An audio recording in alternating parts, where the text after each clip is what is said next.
morning, weirdos. How y'all doing today? Well, me, I'm tired. Thank you for asking.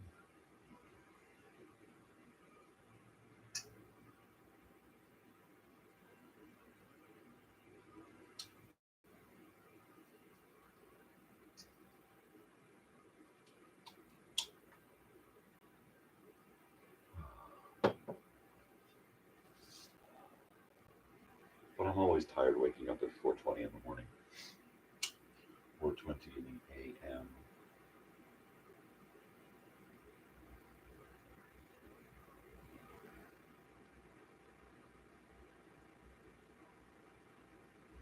Sheesh.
Well, isn't that just something?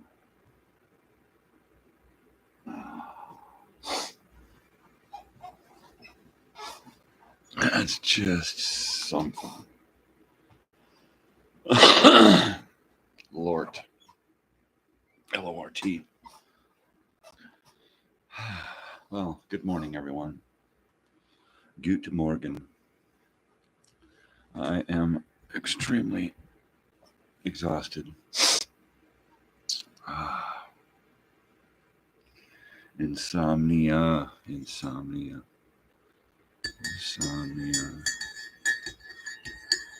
So, reading at night before sleep is good, but I only get a couple of pages in before I'm just too poop to party.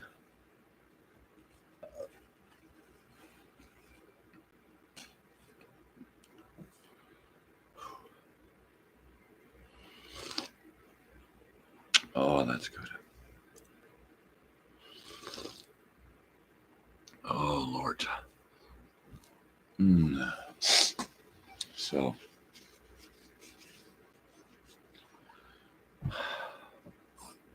what are y'all doing?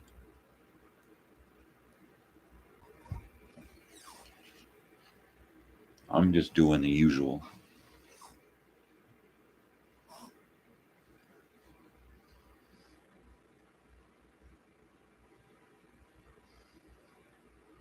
Which, is none too exciting.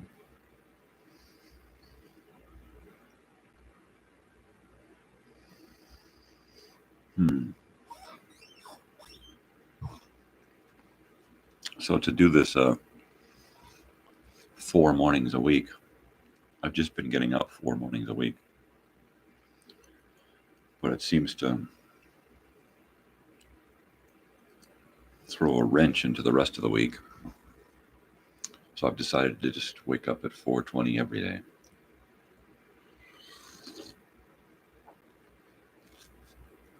Rain or shine, come hell or high water, whatever. I figure it's easier to regulate my awake time if I just stay on a kind of a semi-permanent schedule. Now, somebody I won't say who, but somebody on Facebook has been sending me instant messages with reels.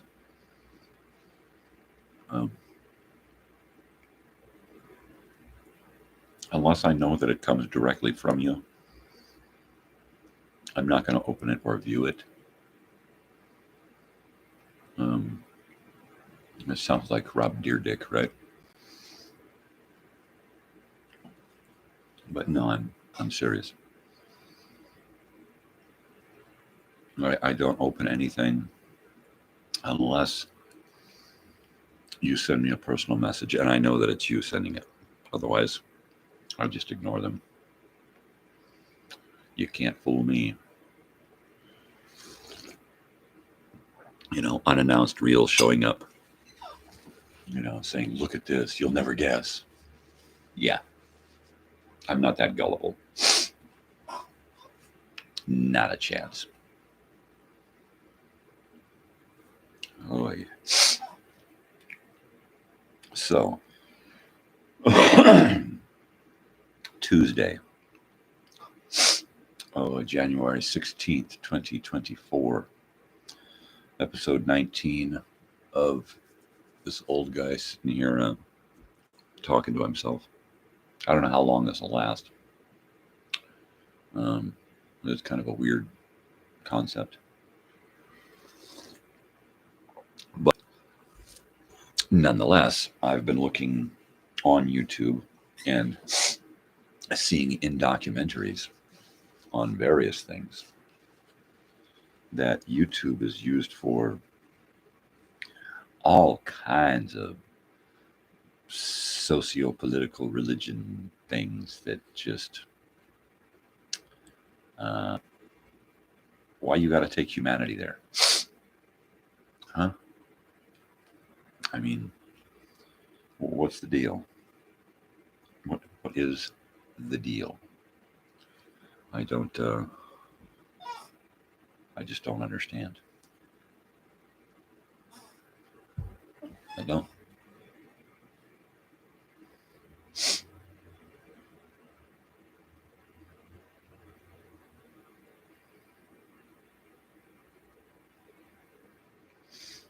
Mm-hmm.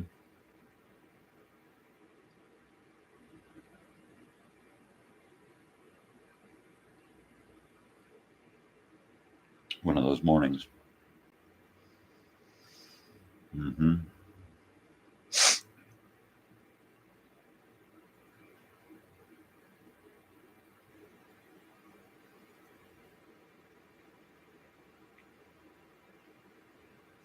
Well, I reckon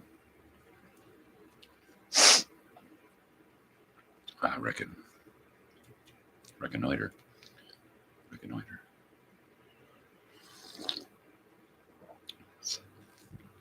I recon.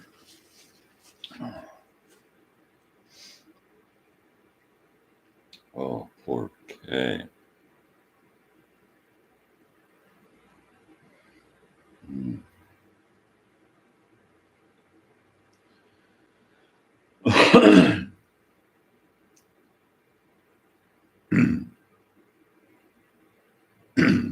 Well,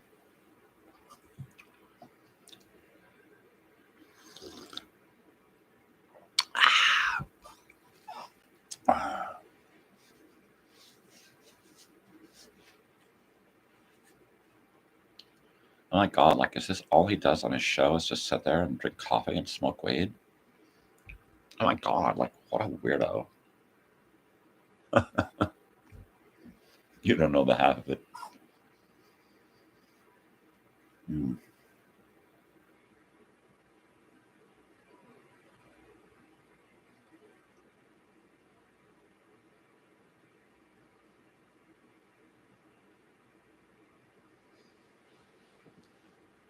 All right.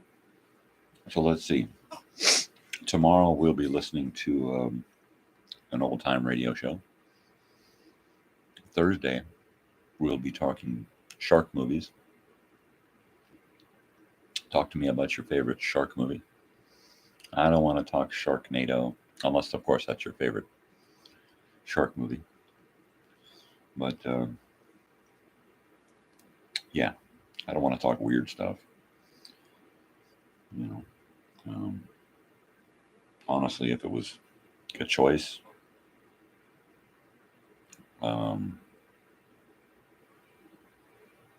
Sharknado. I'd rather do Baby Shark, doot doot doot doot doot, Baby Shark, doot doot doot doot.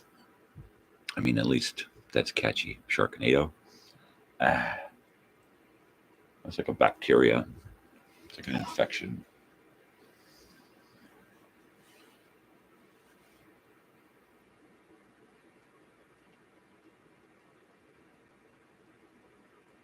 Mm-hmm.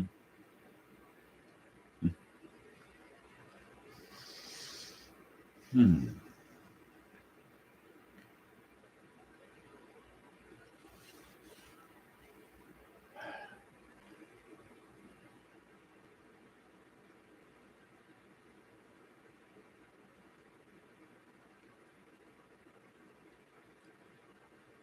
Well, with Huggy. Hmm. Hmm. Hmm. Hmm. Hmm. Hmm.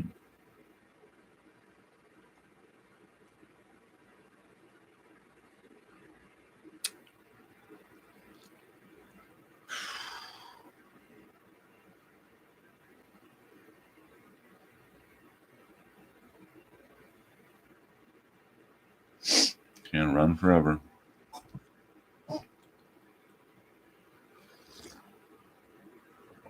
Ah.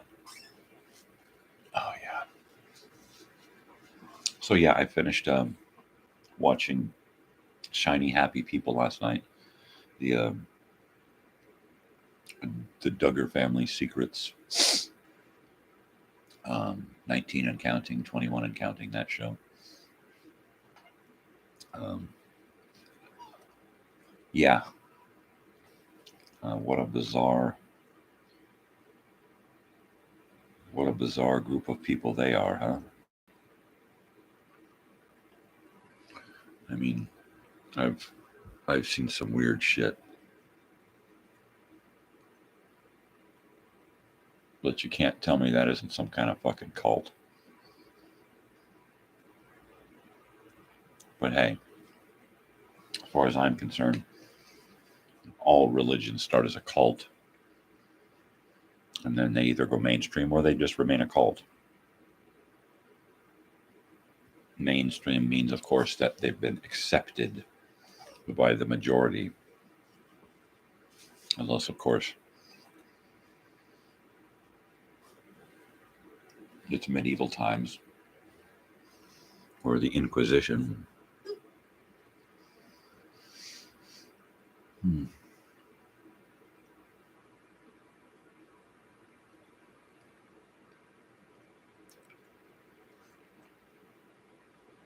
Ah, yeah. Mm. Oh, coffee.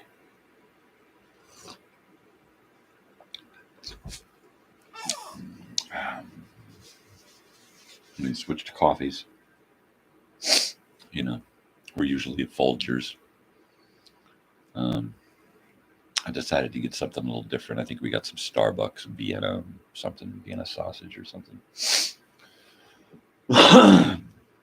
We got the Viennese sausage coffee. Yeah.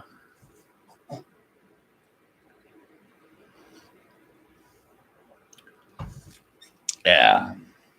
But I don't know. I think my next coffee quest is to get a grinder and a coffee press and a coffee. What do you call them? A teapot to heat the. Anyway, anywho, I think that's my next coffee adventure, and then to get some scones or something, some kind of good breakfast pastry or something. A scone is good because it's not too sweet. You know, little dates. I'm gonna try a good scone. Anybody else? No, I don't like anything too sugary, unless they're sugar cookies. But these cookies sure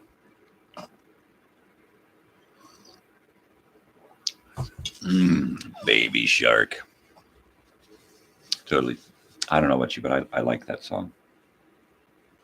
Baby Shark. It's catchy. Like a cold. It's pretty catchy. Good morning, Space Queen. Looks like we'll have to re-up on the old oh yeah. The old bag, the old feed bag. Gotta get the old feed bag there. Baby shark, do do do do do, baby shark.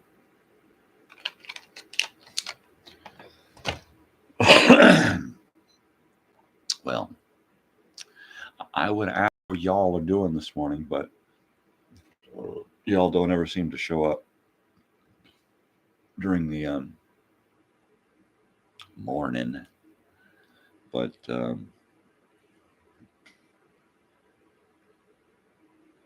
really should leave a comment. Then I know you've been there. Unless you don't want to admit to having been there. I'm not going to say that I was there. Geez, the whole world's going to know that I watched that crazy freak. Okay. You don't have to be like that, Oh my God, you're so mean. Oh my God. It's like Baby Shark to do, Oh my God. Oh. No way. No. Friggin' away. So Shark Baby aside, yeah, I'm still kind of pumped up from that concert the other night. Kind of trying to think of what I'm going to do the next time we go out there. So the next time we go out there, she's going to see the Fall Out Boy, but she's going to be with a friend. But I'm the driver. So what to do? There's a lot of stuff out there. I think what we'll do is I think the missus and I will drop the kids off at the Honda Center. And then it's just a short trek down the freeway to Disneyland. And maybe we'll do some downtown Disney. I wonder if it's open during the week. I think we're going on a Tuesday. I think their concert is on a Tuesday. It was really funny. At the end of the show, right? The bass player, Fall Out Boy, was kind of the mouthpiece for the band, right? So, in between the songs, he'll be talking and stuff. And then it's like at the end of the show, he's like, all right, and we'll be back. And my daughter's all excited. She's like, all right, yeah, encore. And they walk off stage and the house lights come up and the DJ puts the music on. And she's like, no, wait, they're coming back. He said they're coming back. And I said, honey, he meant that he's coming back. Back to the Honda Center. When you come here, he's coming back with you. And she's like, huh? He said, no, really? Oh my God, like, no way. I thought they were like coming back out. Oh my goodness. It was pretty funny. Trying to convince her that it's okay for us to leave. The house lights are up. The DJ's got the music on. So show's over, baby. Let's go home. No, I don't want it to be over. Like, no way, dude. No way. All right, let me get the old glass bong here. Doot, doot, doot, doot, doot, doot, doot, doot, doot, doot. Once again, I do apologize about the the sniffles and the post-nasal drip here. No, I don't have a cold. No, I don't have a runny nose. That's just the way it is in the morning. The first meal, the first food, the first liquid of the day gets my sinuses, my sinus riled up.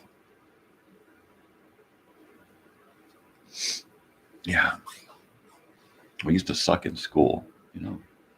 I used to really suck in school having that postnasal drip. Oh, yeah. Or at work. My God, people are like, what is wrong with this dude? He's always got the sniffles. Always got the state. You know, sometimes you just can't help what you do, what you are, you know. What are you going to do? Berate me because I got the sniffles? Right? I don't like it any more than you do. What am I going to do? Just let it run down my face? It's not a traditional runny nose or cold or something. You know? It's just a little loose phlegm, you know. That's all like it is. It's just a little, you know. It's just a little jiggle of my wiggle. Totally, you know. Oh my God, no way. Maybe this will help. First a bong hit of the day.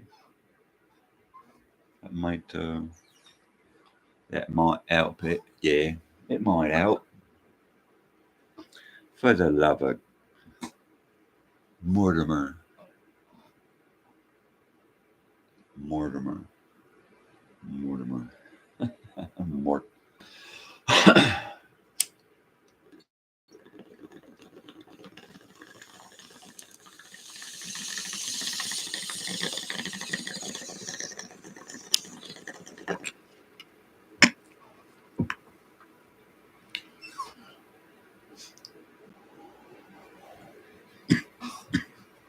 Okay, Mortimer. There's the name.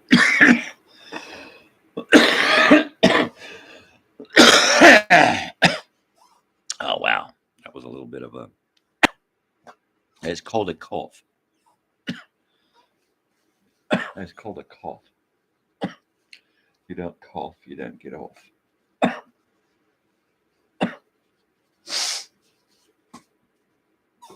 Oh. Oh. Whack it. So when I was a kid, I thought the name Mortimer was a funny name.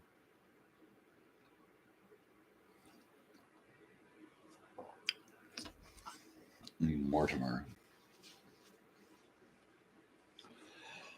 I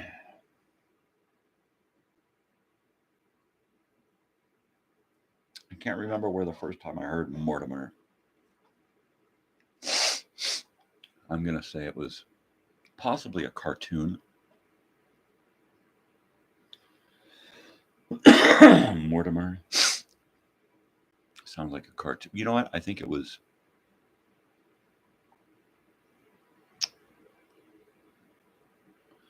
Do you all remember the ventriloquist Edgar Bergen, Candace Bergen's father? Yeah, he was an odd duck, wasn't he? He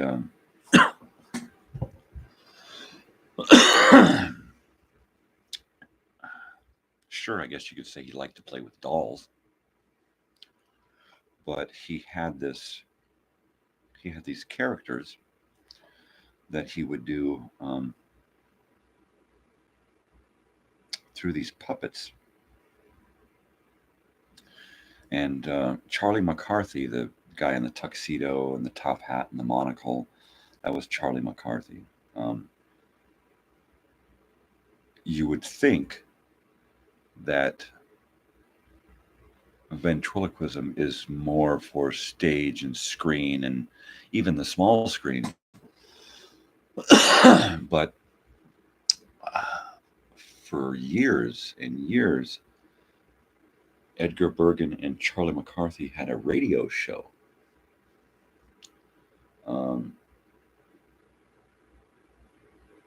And I find that a little odd that America would accept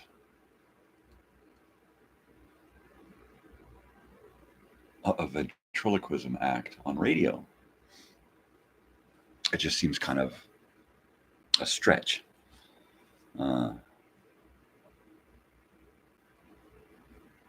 You know, it's It's like going to the theater and seeing a radio show. Uh, and you just see the actors there in front of the microphones reading their pages. But so Edgar Bergen had a couple of different characters that he did with the dummies, the puppets. One of them was a little goober character. He was a kind of a moron, and that character was Mortimer Snurd. And how you doing there? And he was kind of a goober, a gomer, step and fetch it, a yutz, a moron.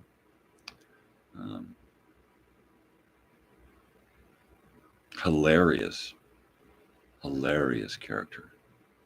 The Charlie McCarthy character had an ongoing feud on radio with W.C. Fields. And W.C. Fields didn't like children. So, of course, he didn't like Charlie McCarthy. And he pulled no punches on the fact that Charlie McCarthy was a puppet. And we're going to have to listen to some W.C. Fields and Charlie McCarthy. I'm sure I have some here in my collection. Should I dig one up now and set it aside? Why not? We got nothing else to do. So let's see. We'll just sit right here on the floor. And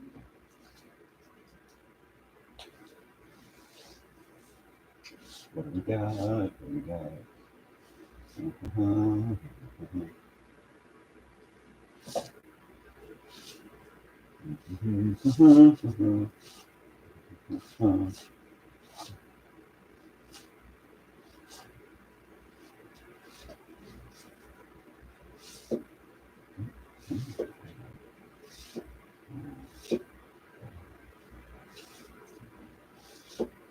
Well, you guys are in for some treats. I've got some great old-time radio here. You will never believe what we have in store. My goodness. I'm pretty sure I have some Charlie McCarthy here. What he's charging. This is a lot of stuff. Of course, I've heard these things, several times since I was a kid. Can y'all hear me?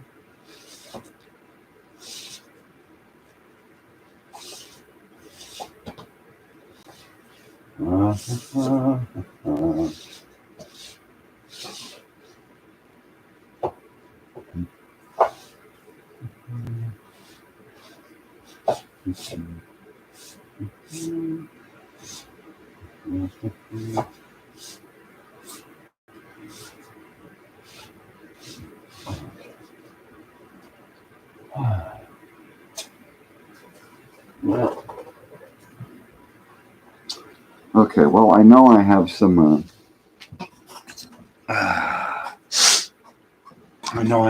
Fred Allen and Charlie McCarthy.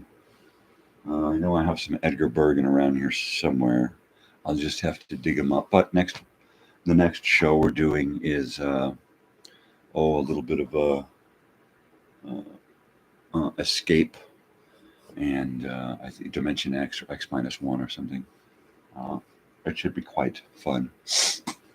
But we've been kind of doing a sci-fi fantasy adventure thing lately. So I guess we'll get into some comedy next. That'll be fun. Ooh, look, it's 5:30. It's about the bottom of the hour here.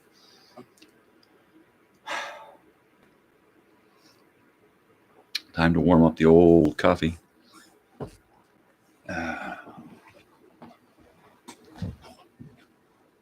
I'll be right back.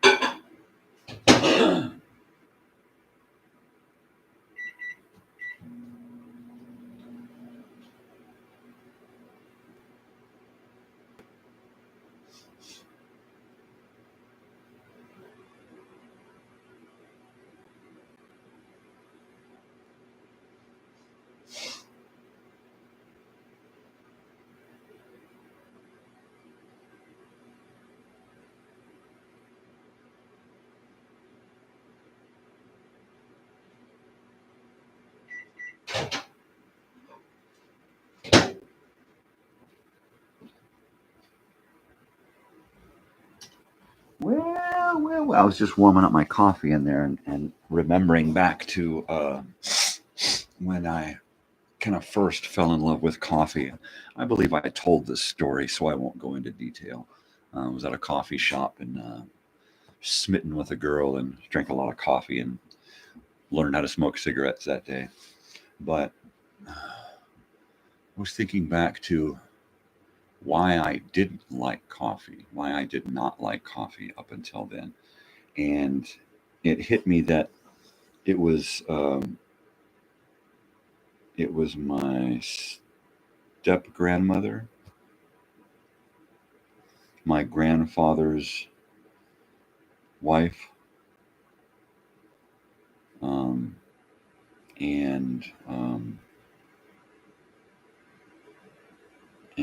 in their household, coffee was always cooking. Coffee was always cooking. The house always smelled of coffee and cigarettes.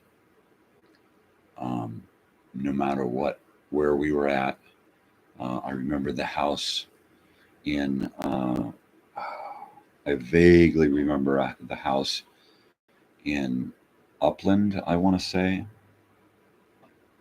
or Sierra Madre. I know there was a house in Southern California, and I vaguely remember seeing it before they all moved to Oregon,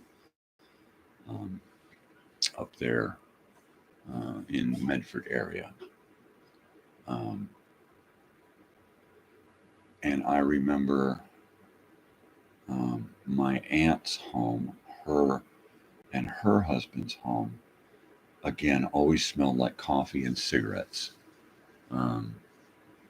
And then in the evenings, it smelled like cigarettes and booze and coffee. And it was a symptom of the times, I guess, 70s and 80s.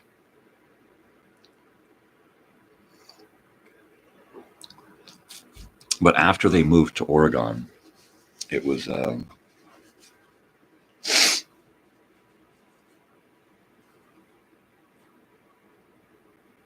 wow. When was that? That would have to be the late 70s. 76-ish. I'm going to say 76, 77. We were, I think my parents had to do something. There was something going on, or they wanted to go on a vacation, or they had to go do a deal or something. But we wound up being taken from Southern California to Oregon and left with our grandfather and his wife, and the grandparents were on the property in a home, and there were a lot of kids. My step cousins.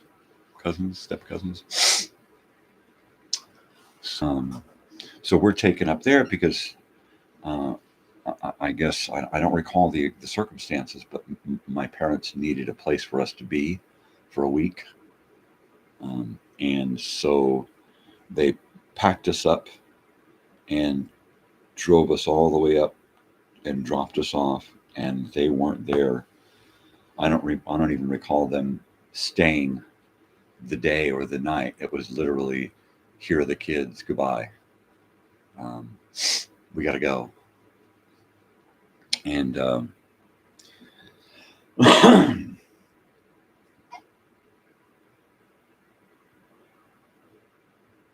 want to say this was around the Fallbrook time, but I'm going to stick to 76, 77. My brother might come along and say 77, 78. I remember that head shops were really big, and marijuana products and paraphernalia was really, and we always had a little collection of marijuana paraphernalia, and they had these little little boxes, and they were rectangles, little rectangular clear boxes with a little cube top, and they were clear, and they were various colors, and so we used them to put in pot and roll up joints and sticks. So my parents had this one that was probably 1.5 by 1.5 inches, and then the height was about the length of a standard joint. So my mother rolled a bunch of joints and filled this thing full of joints, right? Now, at the time, my brother has got to be at the max 12 years old, right? And which would put me at the max like 10 years old at the time. And then my sister, who would be at the max 8, right? So we're just little kids.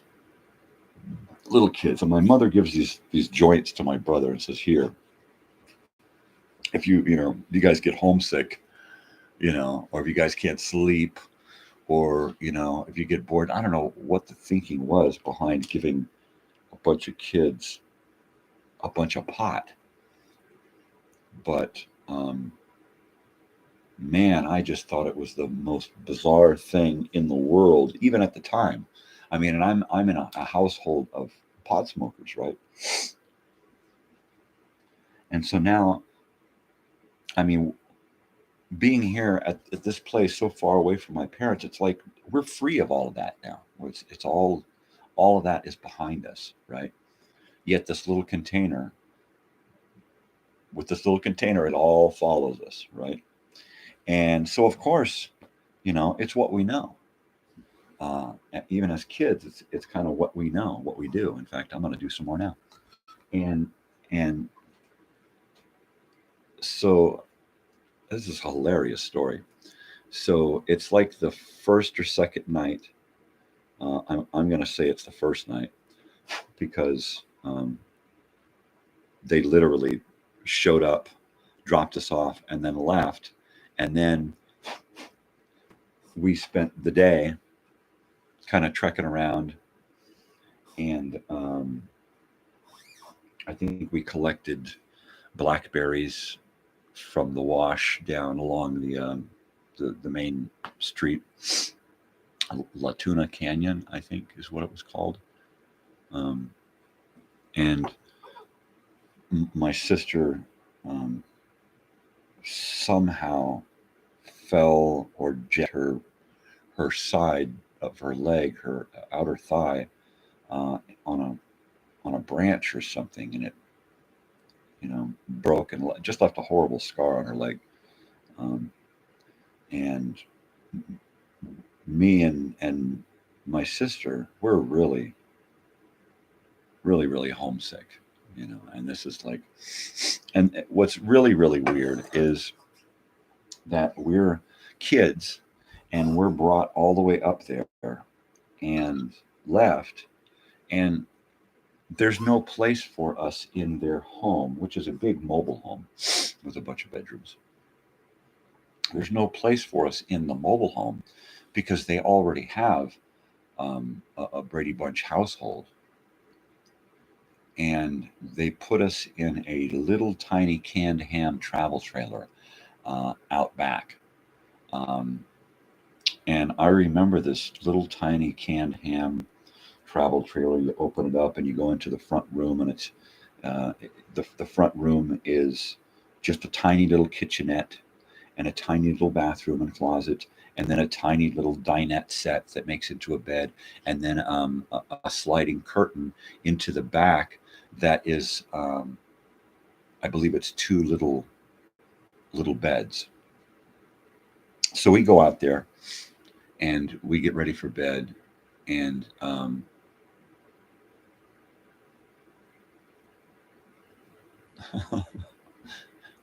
my sister and I are just kind of like, so Robert says, all right, well, we're going to light up one of these joints here, and that'll make us all feel better. We'll just fill the place full of smoke, and you guys will get a contact high, and we'll all feel better. It's like, okay, what the hell? Well, it was still pretty early, and they sent us out to bed really early because we're kids, and the kids are back then. The evening time was adult time. So when the sun went down, the kids went down. And that's kind of the way it was in that household. And so when we were sent out to the trailer, we were ready to be awake for another 4 hours because that was the way what we were used to. All of the other kids were asleep in the house already. They were used to going to sleep early and getting up early. But we weren't. And they sent us out to the trailer, and we went out there, and we were getting ready for bed, really getting ready. And of course, we didn't realize that they were going to come out and check on us because we weren't used to this. And lo and behold, here come Grandpa and Grandma. And they open up that door, and billowing clouds of marijuana smoke come pouring out of that tiny Can-Ham trailer like a Cheech and Chong movie. And boy, did the shit hit the fan. I mean, could you imagine? Could you just imagine? I mean, my grandfather had once told my father that if he ever found out that he was a marijuana smoker, he would kill him. Not disown him, kill him, right? And he's got 3 little pot smokers, right, in his father's trailer, in his father's care.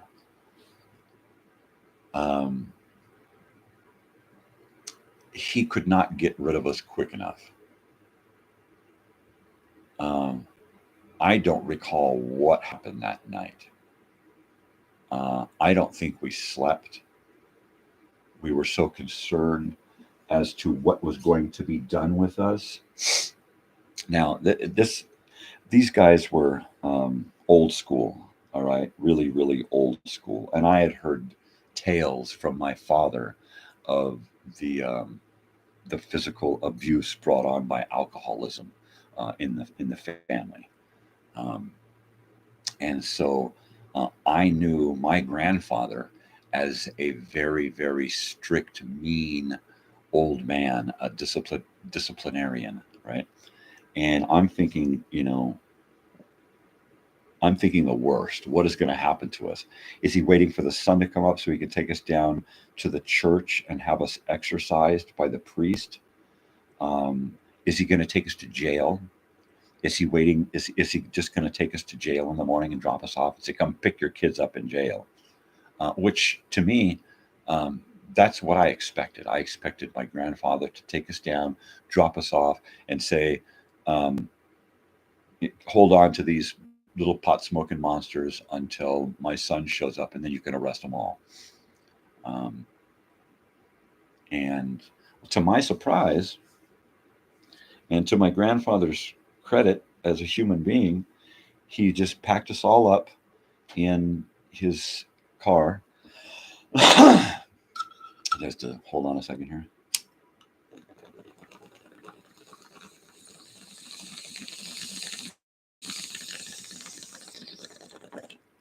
So my grandfather, before the sun is up, because like I said, I don't think we slept. He was furious. My grandfather was furious. I mean, all my grandmother did was cluck her tongue.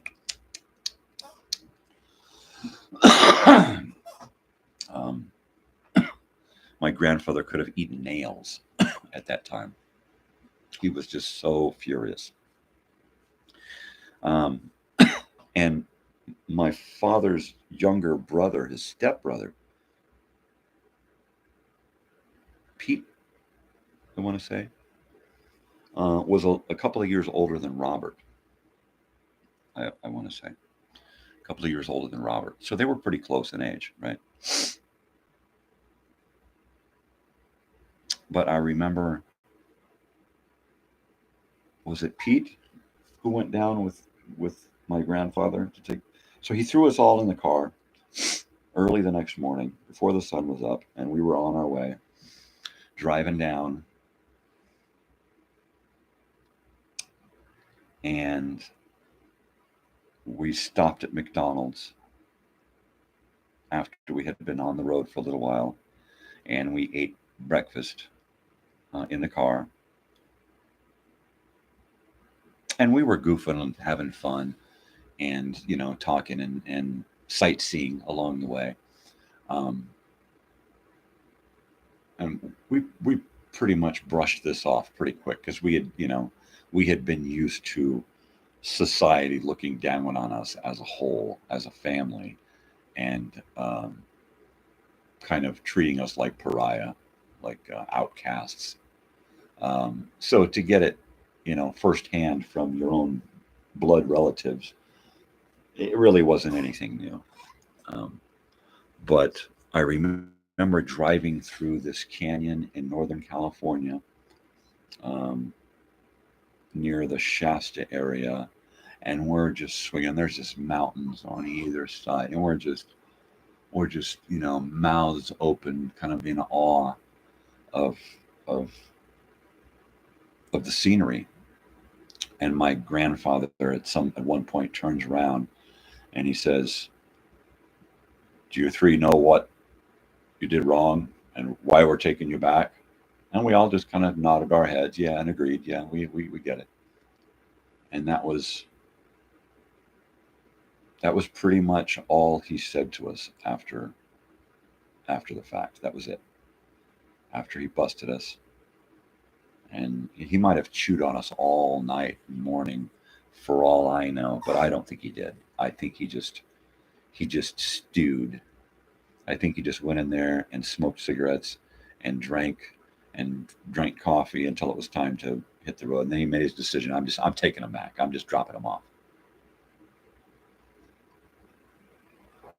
And true to his word, we drove all morning, all day, and all night, and got to my aunt's house in Upland,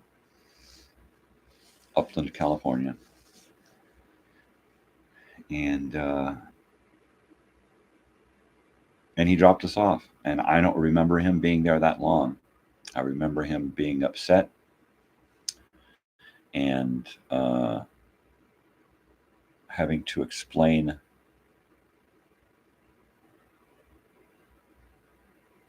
to his daughter why, your brother's a pot smoking hippie, and these pot smoking hippie kids were smoking pot in my trailer. I mean, could you just imagine the conversation?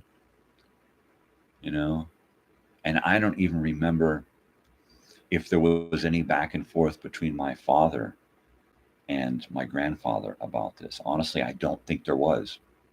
I don't think it was anything that my grandfather wanted to confront my father about. Because my father, I mean, he was, at this point, he would be no more than 10 years out of Vietnam, right? And he looked the part, long, scraggly hair, big, poofy Cheech Marin mustache, dark skin, dark complected Native American skin. And yeah, it's quite possible that my grandfather is as hardened as he was. I think to an extent he had a bit of fear of my father, and didn't want to confront him on, that would have been, it was bad enough that he couldn't have just, looked the other way and let the kids be the people that they were, which at the time seems impossible. But I think that if they had discussed this whole thing, then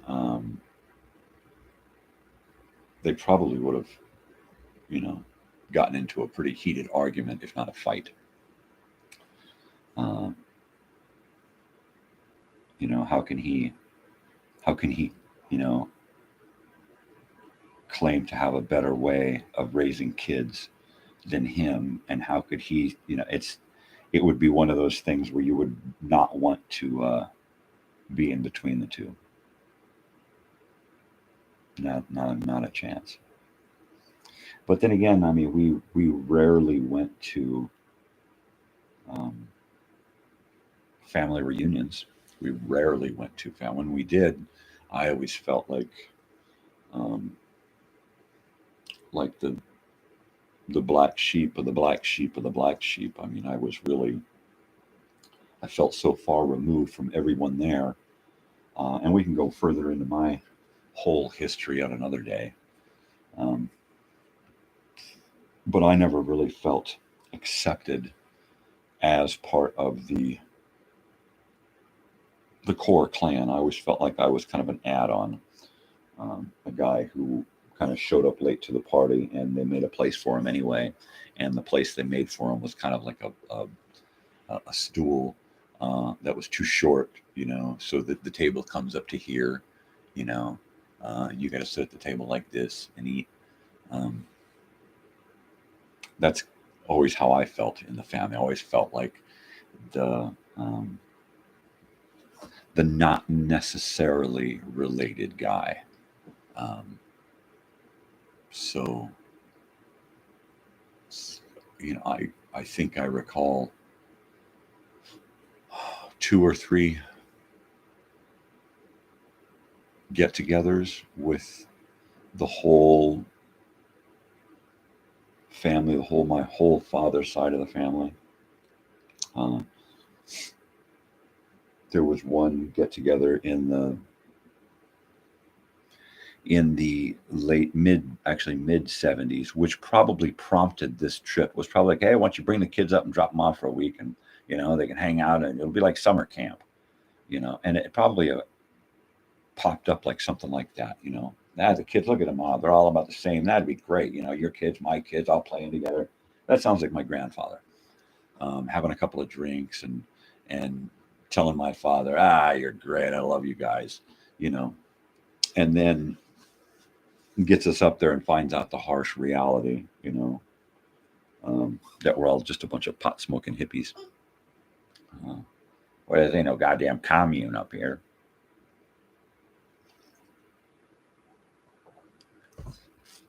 And boy, in that household, they could put away the coffee and the cigarettes and the booze and the red meat like nothing else, right?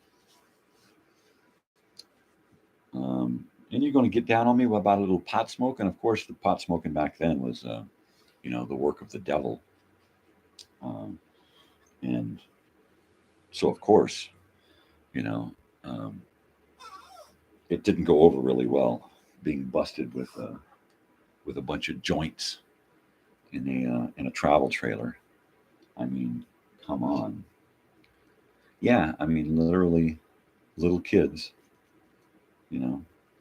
but that's was the way of, that's the way it was in that kind of family, in that counterculture hippie type family. I mean, it was common, for kids to be doing adult things, which led to a lot of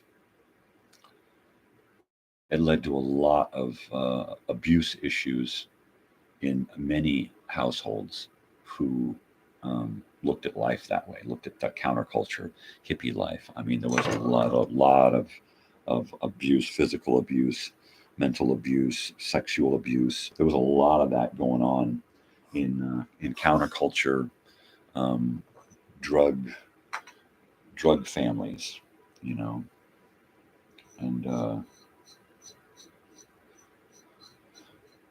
but if on the whole, if you look at alcohol families, families that, there's a bar in the family, in the household, and there's always bottles of booze around. Well, You know, there's probably some abuse in that household too. You know, when there's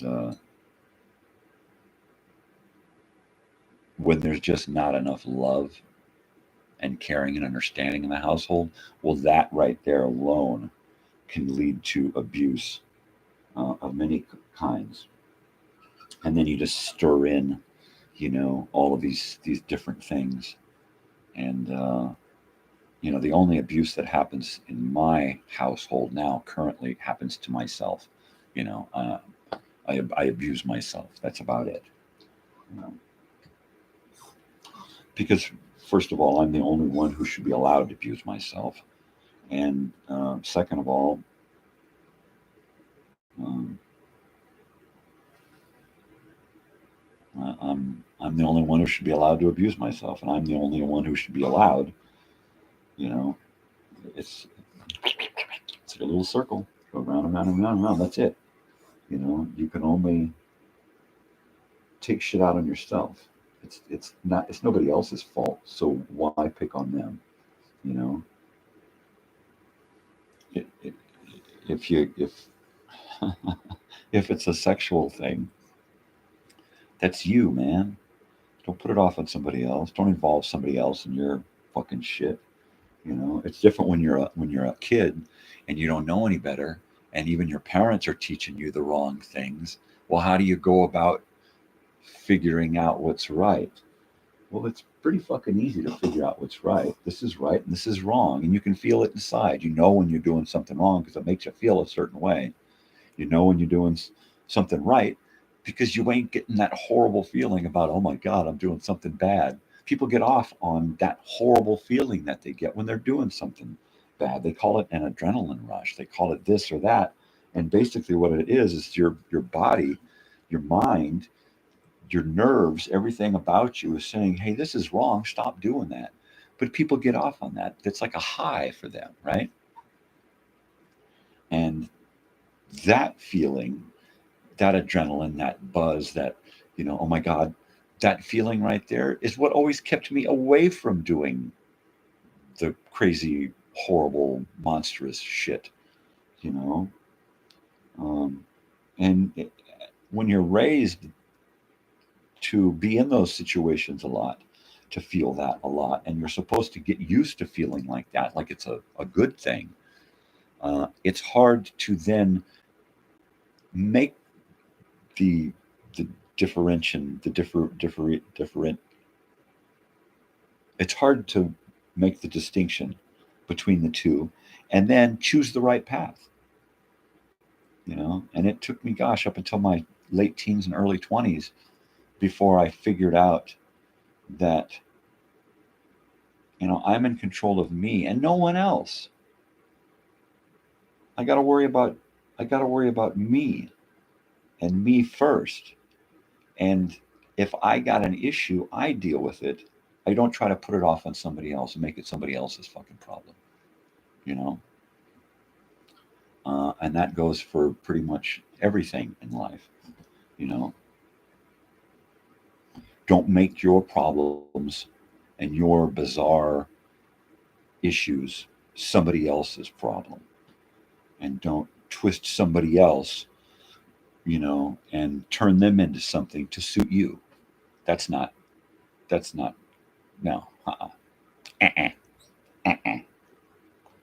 So, I mean, sure, it has led to me being a little bit distant as a father and as a husband, trying not to um, force others to deal with my fucked up issues that I've had in my head since I was a kid, you know?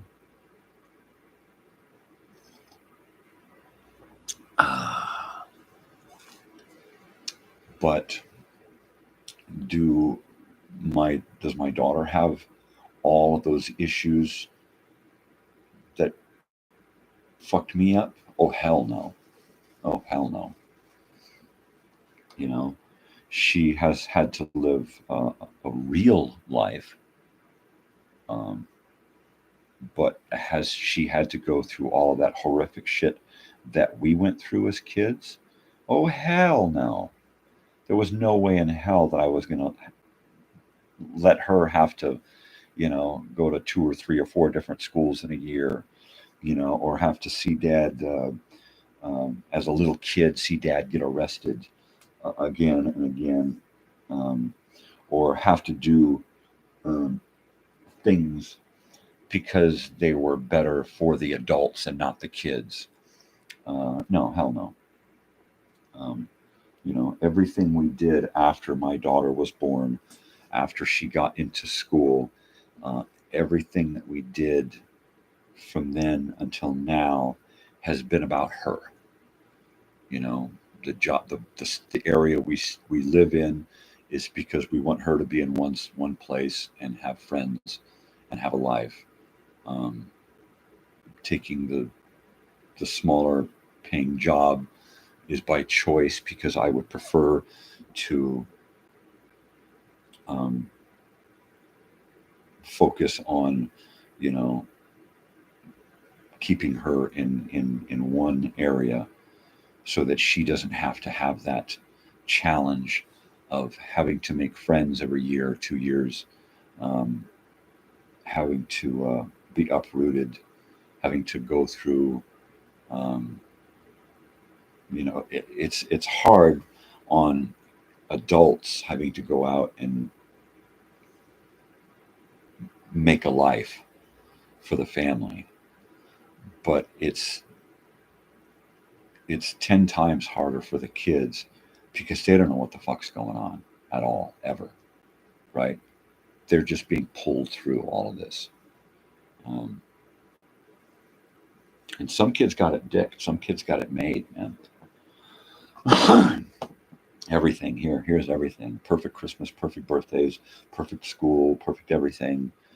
Tra la la la la. They get out in the world and they get kicked in the teeth and they become junkies and they die.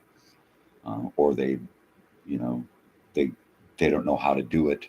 So when they have kids, they're married, pump out 3 kids, and then they're divorced. Or for whatever reason, they just cannot pull it together like they think their parents had it. And I don't, I never wanted my daughter to have to go through the same exact bullshit that I was forced to go through. And let me clarify something that it may seem like I'm talking a lot of shit on my family and my parents, but I'm not. I was not my mother or father. I cannot claim to understand why they did the things they did, or made the decisions that they made. They lived and grew up in a completely different time and era than I did. They had to go through some horrific bullshit that I wouldn't wish on anyone. Being chased around the state and the country by the feds over the whole Wounded Knee 2 experience. Yeah, I mean, that and all that implies was just too much as a kid, being pushed around and being on the road a lot, living in a tent, living in a van, living in a car, living in somebody's yard, living in motorhomes and buses, and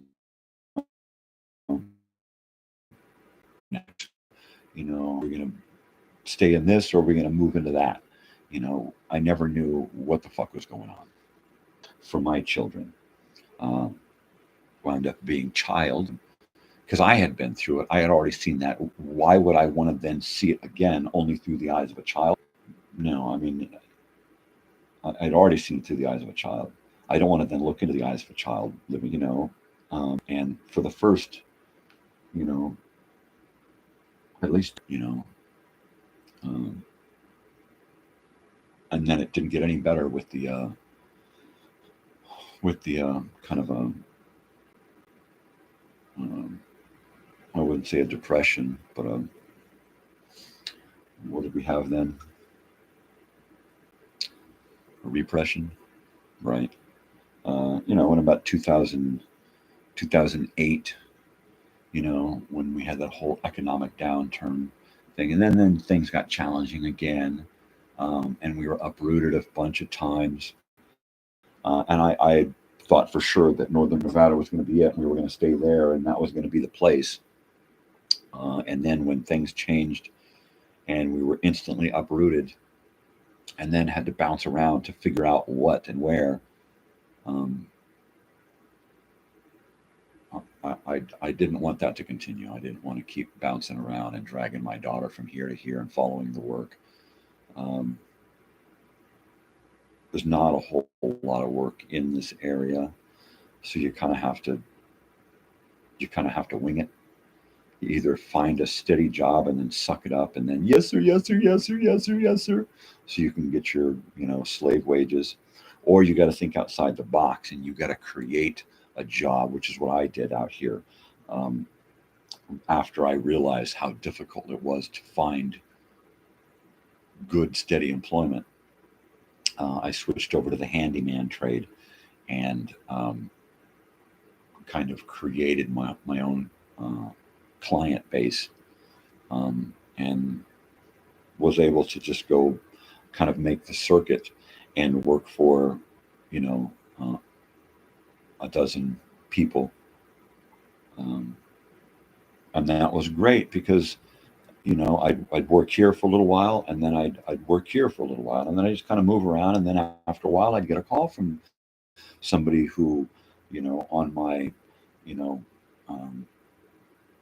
on my client list would call me, and I'd be busy another month, and I did this for years. I did this for a few years, and then I was working just up here in the basin, up near Joshua Tree, and it was fantastic because I didn't have to leave town anymore. All of my work was within a few miles. And then after my second car accident, I had to kind of rethink things again, and started with the cleaning of vacation rentals, which turned out to be kind of a perfect thing for me because no matter what the season, hot or cold, I'm working indoors mostly, so I don't have to suffer the weather. The climate is the big drag out here,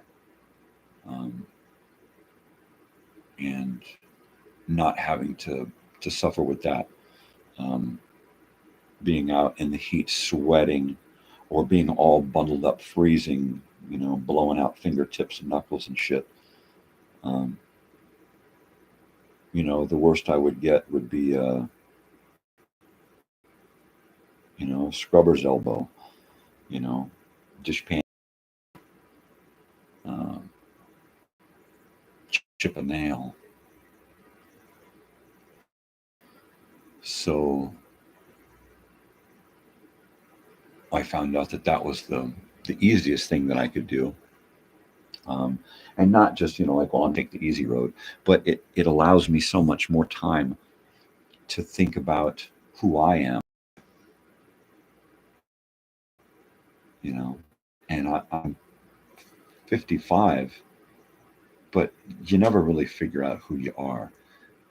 You figure out who you're told that you are. You figure that out real early in life. Everybody's telling you who you are and what you are, and what you should think, and who you should like, and what you should like, and all of these things, but you never really know until you stop and sit and contemplate and dwell on what it means to be you, and what you like, what you want to do with your life. Time to heat that coffee up again. But unless you take the time, then you're just that person who,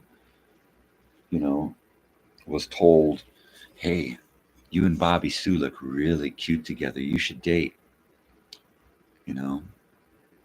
And then your parents, well, you and Bobby Sue better get married because you got a baby coming, And then Bobby Sue's telling you, go for that promotion, honey. We really need the extra money because we got a third baby on the way and the mortgage, and 30 years in, you're doing exactly what you're supposed to. But was it ever what you wanted, or was it what was expected of you by society and everyone else in your life? Right? Now, I did things a little bit differently. My parents were kind of forced together. They had kind of known each other in high school, and they dated, and my father had been dating a couple of other girls, and they were screwing around, and my mother got pregnant, and my grandfather found out, and he took them right down and got them married. Boom, you're married. You ain't having no illegitimate children. So they were together for, I'm going to say less than 20 years. But theirs was kind of a marriage that was, a marriage of necessity at the time. And I never wanted to experience that whole, I'm going to get married in high school or right out of high school. And everybody that I knew, I mean, so many people were like, I love you, babe. We're going to be together forever. Let's get married, or she gets pregnant and then they got to get married and all that stuff. And I was in, several heavy relationships in high school. And I did not want to be.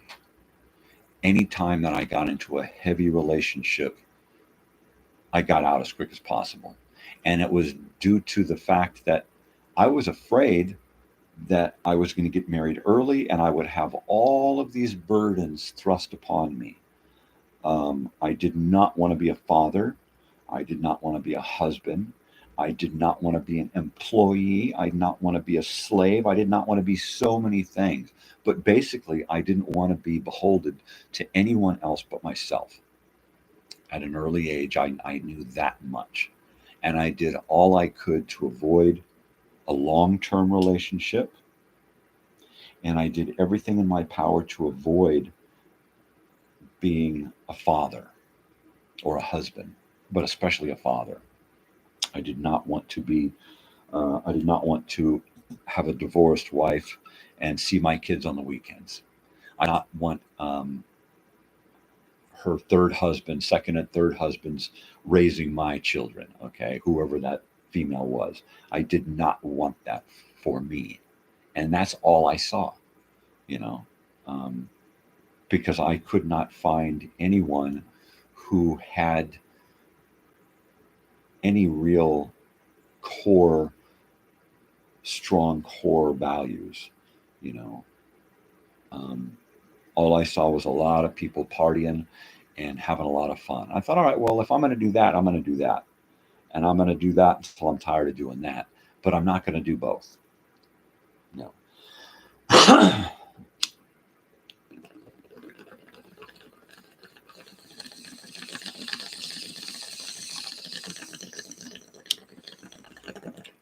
And I saw quite a few people, very good friends, and just everybody throughout the 1980s. So many people having kids, getting married, doing that thing, I mean, it's like, Christ, people. Some of these girls aren't even 18; they're 16, and they're having babies. Why? This is not Little House on the Prairie. Why you got to be doing that? Why you got to burden yourself? Stop your life so that you can create more lives, and you haven't even started yours, and you're going to bring another one in. And I could not understand why people would at an early age just start pumping out kids. And I'm not trying to disrespect anyone, but my God, that must have been hell as a kid raising kids, because you're like a kid until you're like in your mid-20s, right? I mean, we're all just floundering out there, you know, and doesn't having a family and children then take away from your ability to then construct the best you that you can make before you get to that point? And that's where my head was at. I could not see starting something until I had more pieces to make a better puzzle, you know. So my thinking was to hold off on having a family, and you know, it wasn't until the early '90s that I thought that I had found that kind of direction to go in. But it wasn't until the end of the '90s that I actually was able to get that, find that one person who had a moral compass, you know, and a familial upbringing, you know, not one of those families where, okay, you know, you're 18 next month, so you better be ready to get the fuck out of my house because I'm done with you, you know, or I hate you because you're a teenager, and you know, um, I didn't want to have a family like that. I didn't want to have a family and a household where it was constant conflict, you know. This is my house. These are my rules. You love it or leave it. You know, my way or the highway. I could not ever see myself living like that. I I love too greatly for that. You know,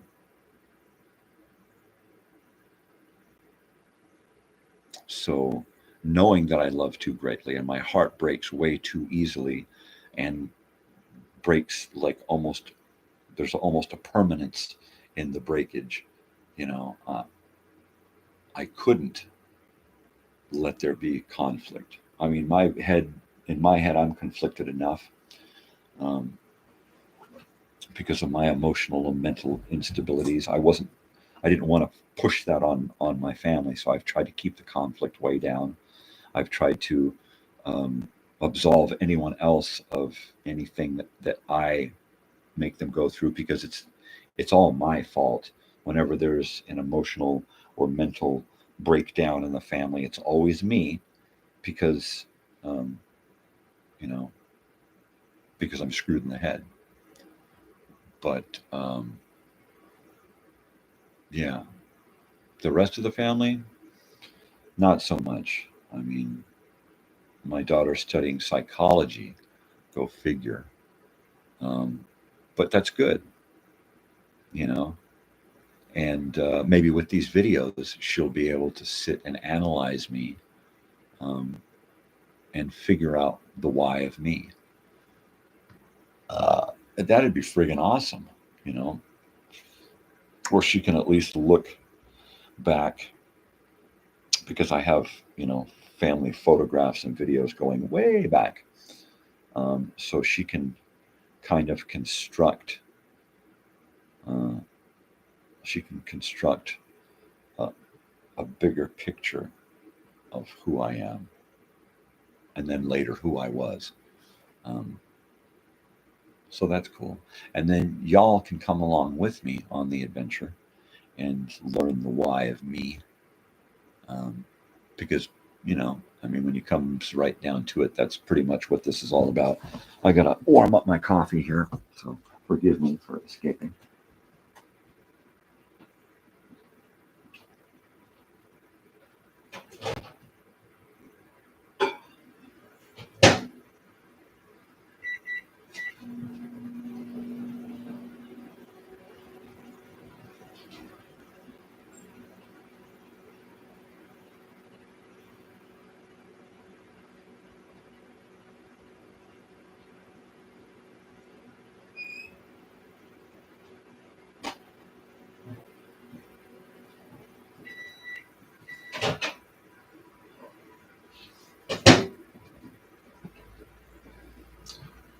Yeah.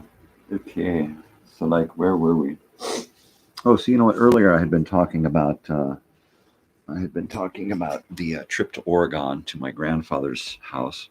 And by the way, it's a lovely piece of property. I think it's still in the family, but it's a great piece of property up on a hill, um, across a little bridge in the wash where the blackberries are, and then up.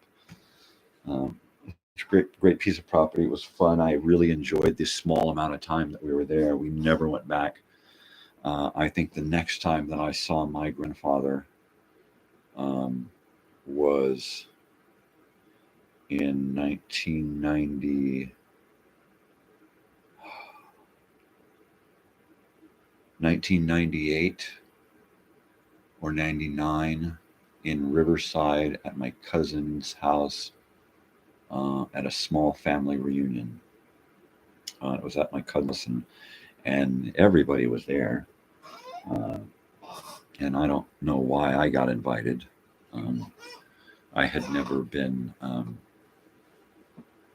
really, I never really felt like I was, an actual part of the family. Um, I always felt, like I said, I always felt like an add-on. Um, but yeah,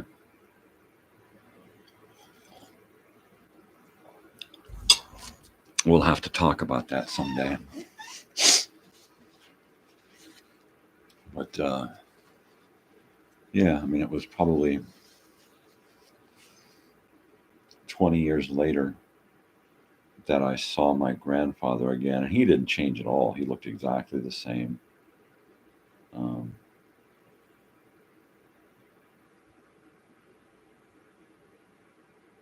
and the one thing I remember about that reunion is a lot of small talk.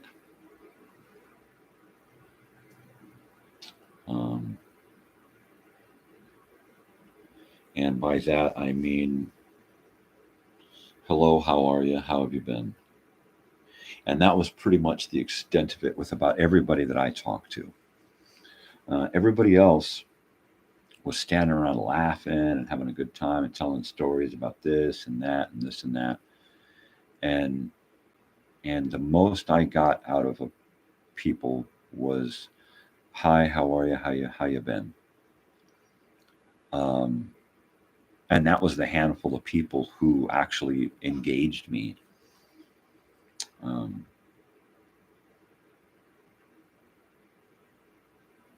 yeah, that was an awkward experience. That was a very awkward experience. I felt like literally the black sheep of the black sheep of the black sheep. And I've always felt like that in my family. Stop me if I'm wrong, but um, yeah, which is a reason why it was probably easy for me to fit in with the dregs of society and the motley crew that I hung out with. We were an odd bunch of, and I, you know, we consisted of a lot of different types of kids. We were either ultra poor, or our parents were pretty well off, and every kind of demographic in between, right? We were kind of, I was like the poorest of the poor, and kind of the hippie counterculture type kid in the group. We had kids who were homeschooled and whose parents were ultra religious.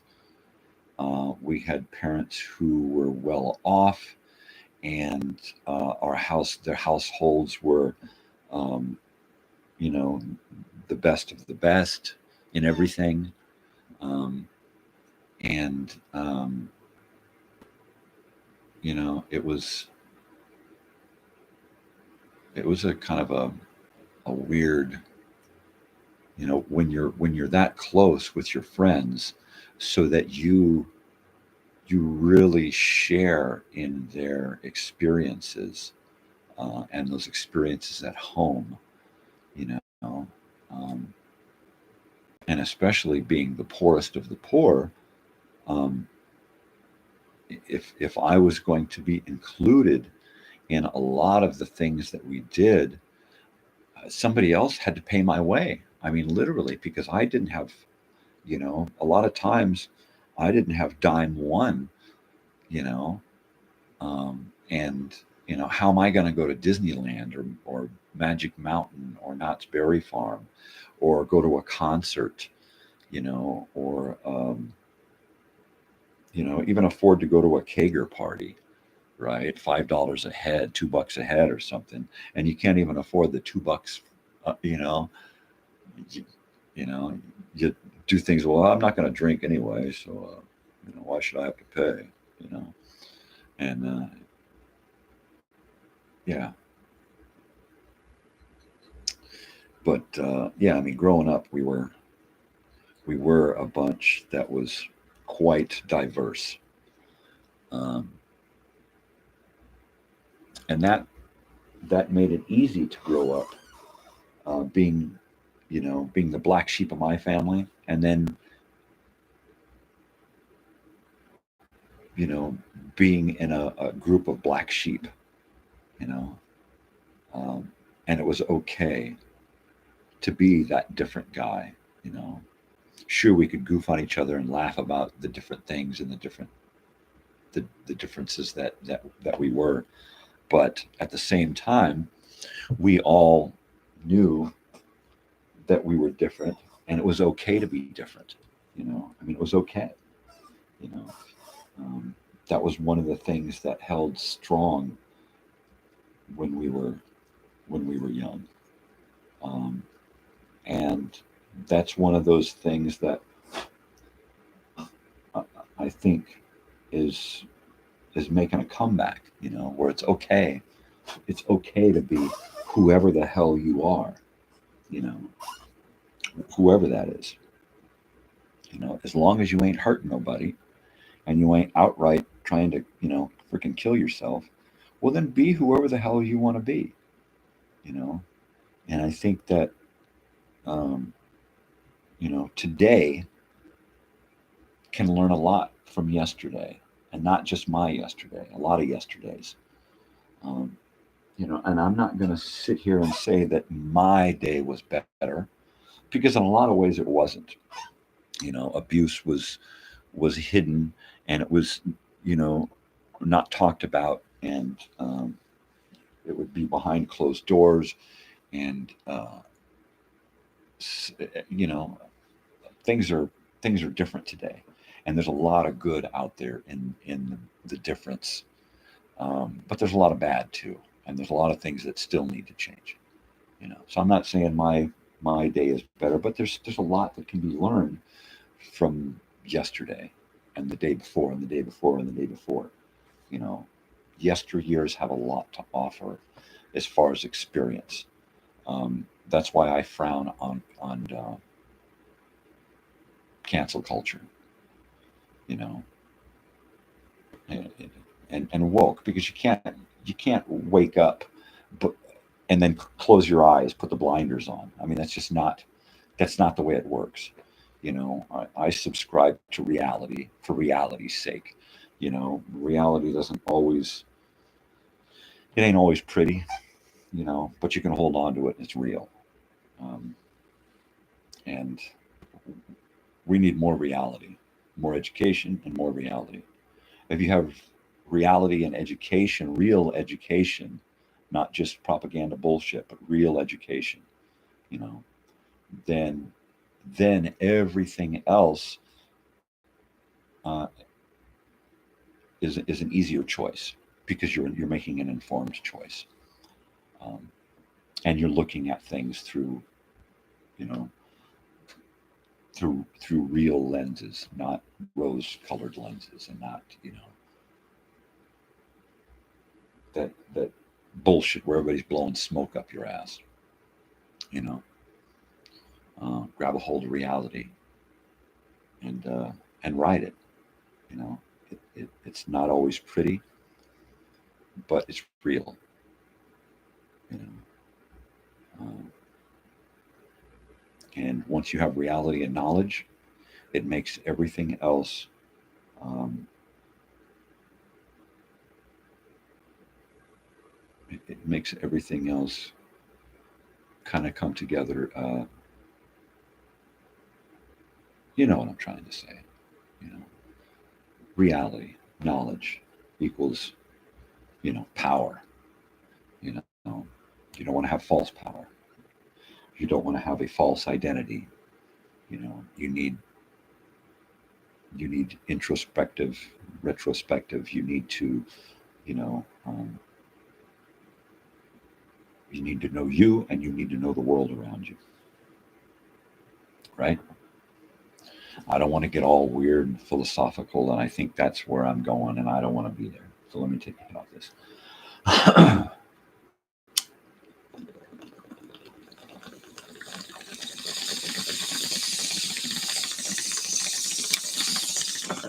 See, now I grew up in that hippie counterculture thing, from 68 to 78. It was a real hippie lifestyle, you know. Um, Always barefoot. Um, I was always wearing thrift store clothes. Um, we were always moving around. Most of the time, we were mobile. Our home had wheels. Um, in the 80s, we kind of settled down to one area. So we moved. We still moved around. We moved around a lot less, and I was able to go to the same school and have friends and stuff. But once again, I was still late to the party. You know, um, late to first day of school. But it gave me some roots. Um, you know, albeit tangled roots. They were roots nonetheless. So my roots will always go back to Lake Elsinore and that town, um, even though my roots have meandered all the way through the state, and nearby states. But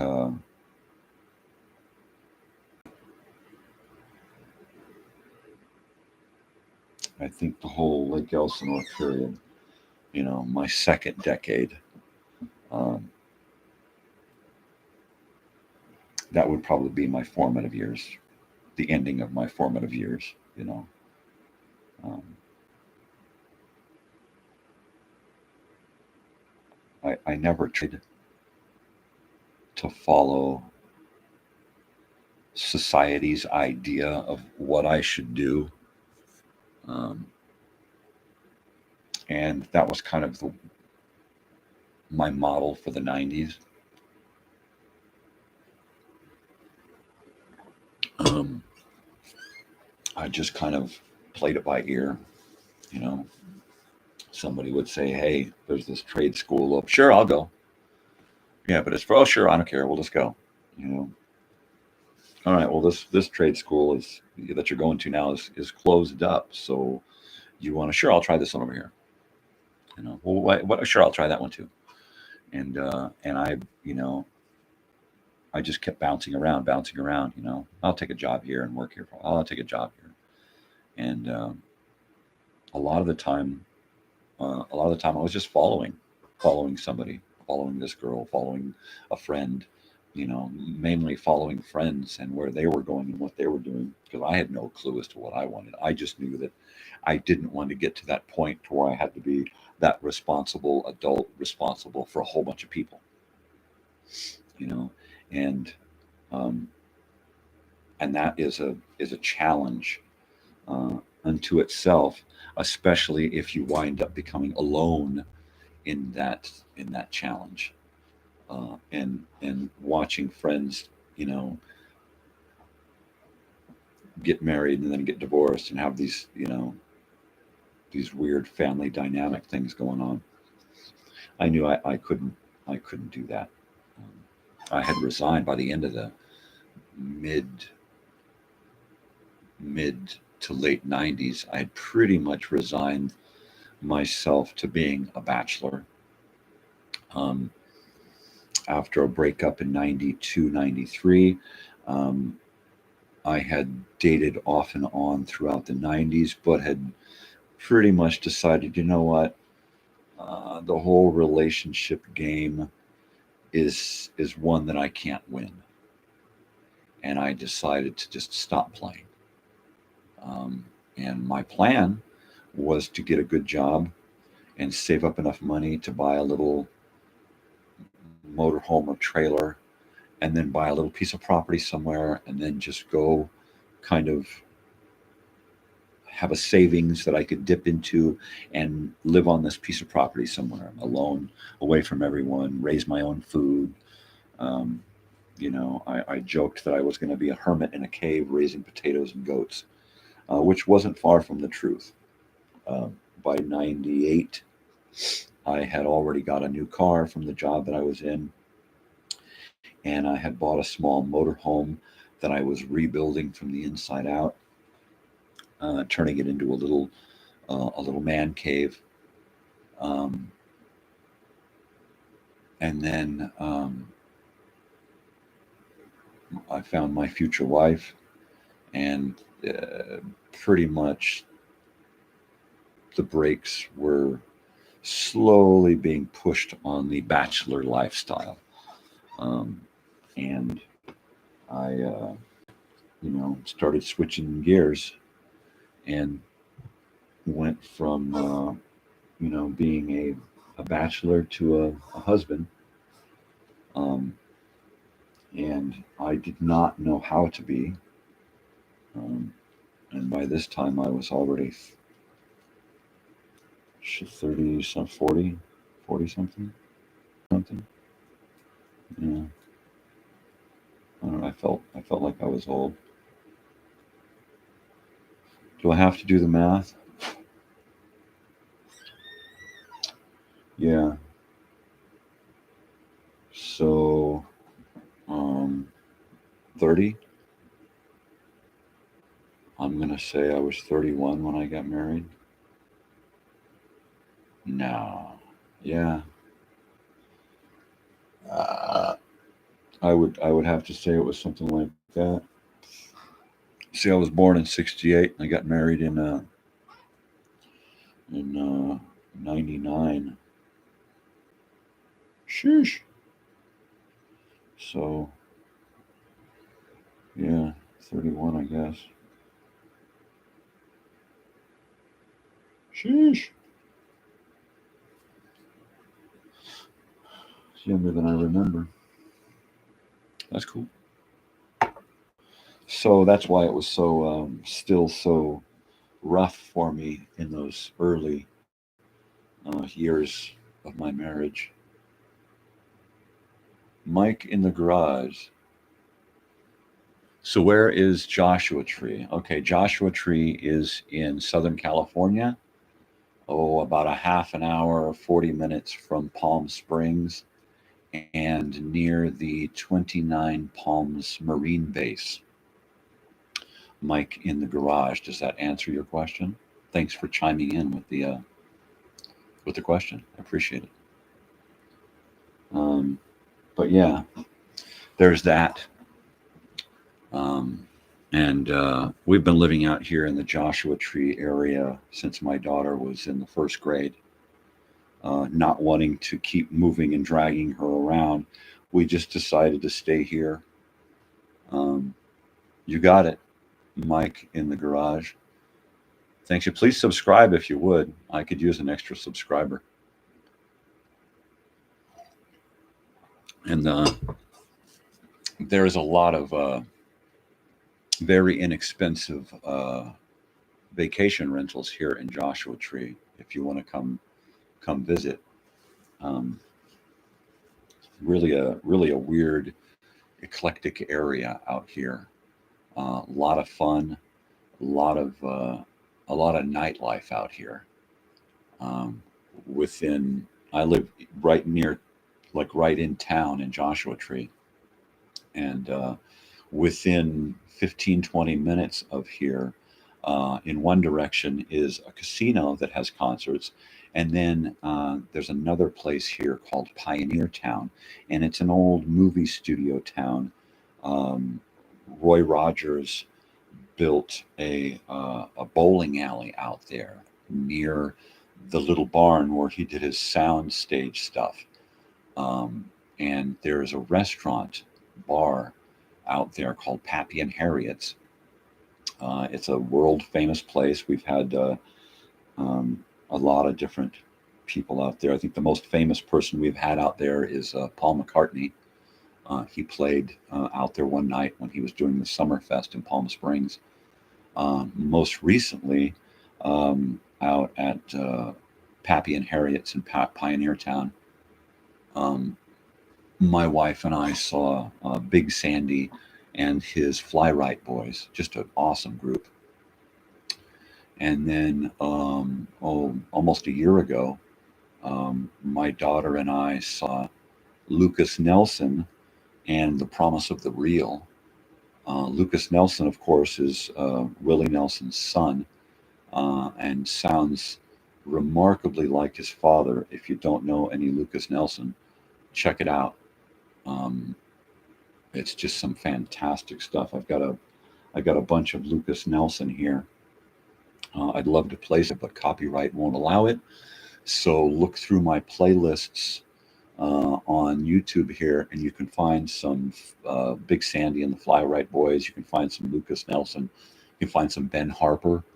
The next person that we're going to see out in Pioneer Town at Pappy and Harriet's is one of my daughter's favorites. The guitar player for Harry Styles put out a solo album, Mitch Rowland. So we're going out there in February to see him, and that should be awesome. We have his LP, and it is a fantastic. It's really reminiscent of the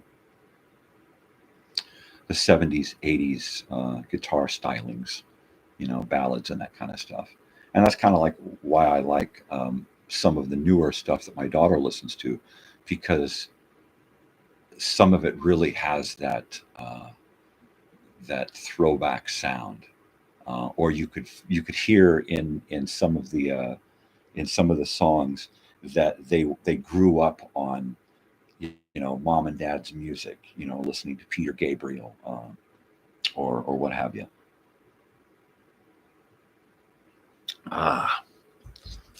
But yeah, anybody listening and hanging out with me, if you can, share, like, subscribe, do all of that stuff.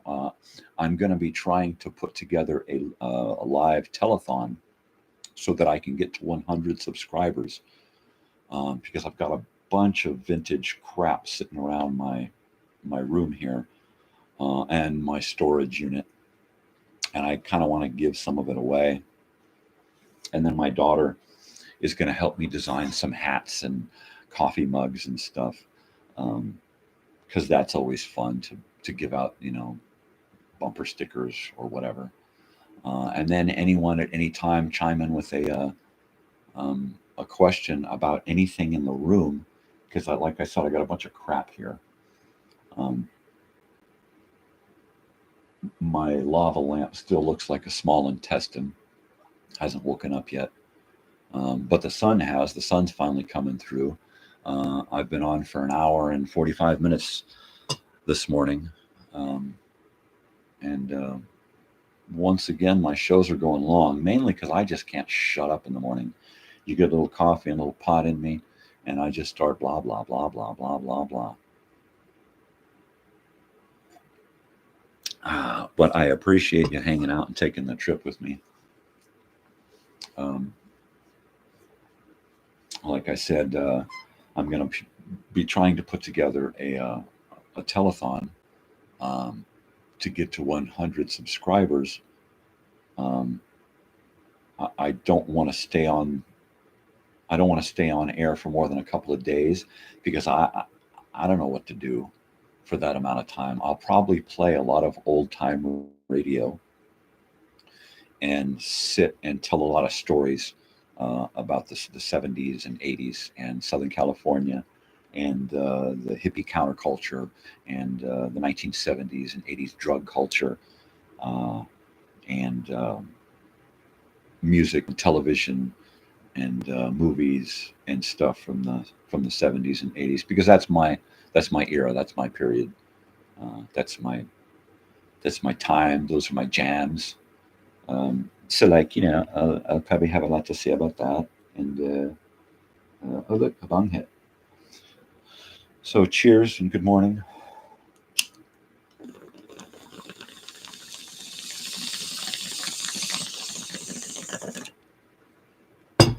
So anyways, man, so like,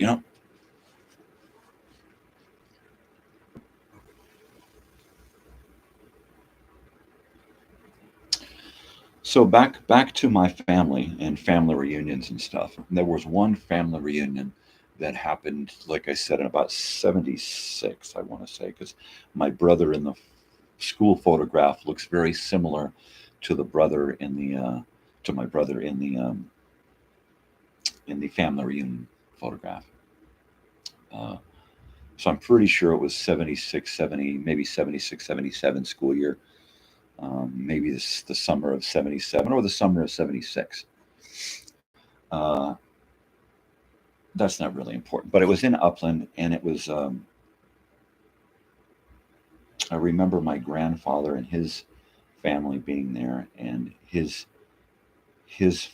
family was my father's stepbrother, who was just a couple of years older than my brother, who was my older brother.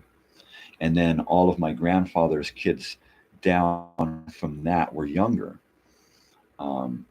I believe my cousin Pete was the oldest. I believe that's the way it was.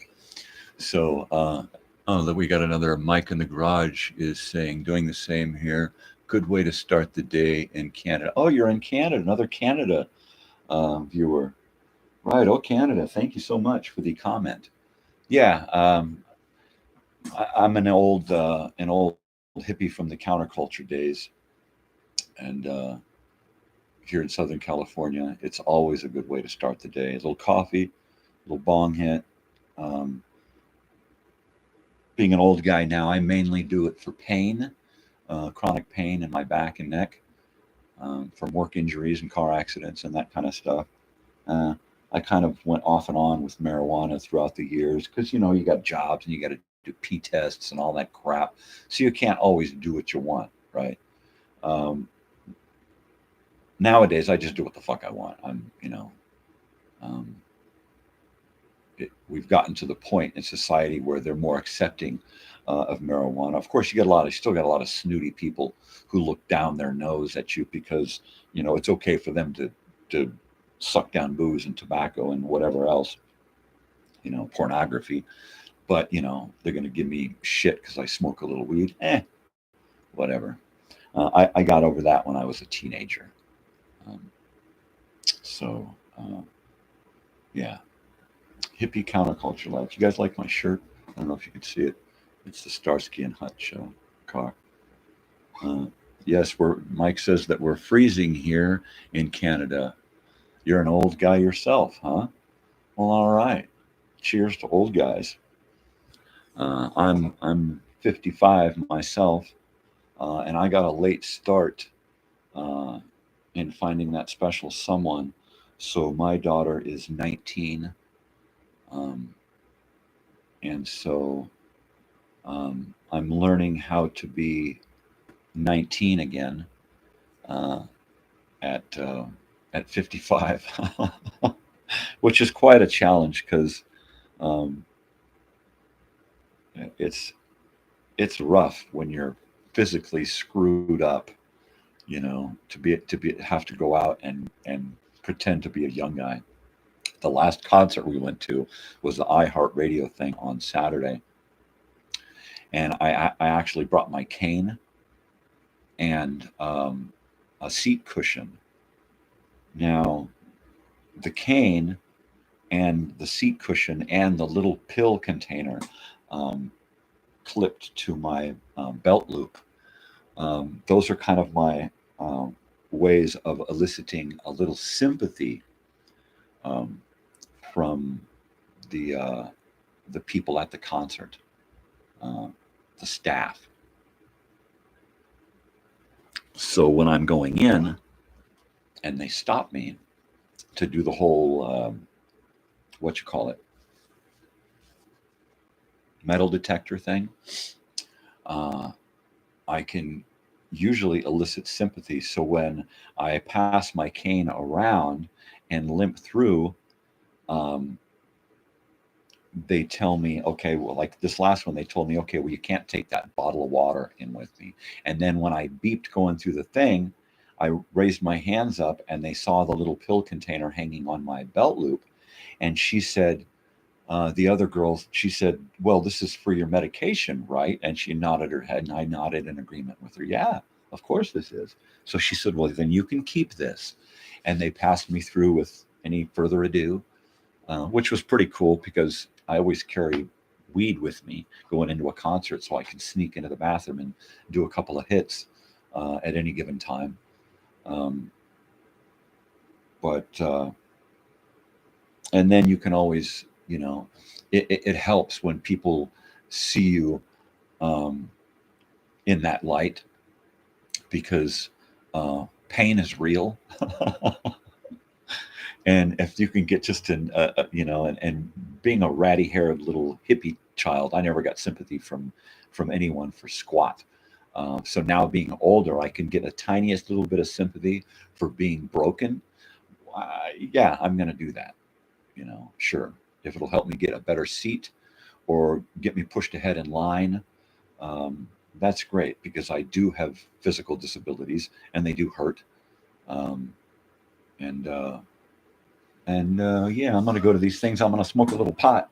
So if I can get my pot in there without getting popped, I just use this little wooden sneak-a-tote thing, and it pops up, and you pull out a little cigarette thing, and bada bing bang boom. And if you can hold it in, then you ain't letting out much smoke at all when you're exhaling. And then if you get the stall in the bathroom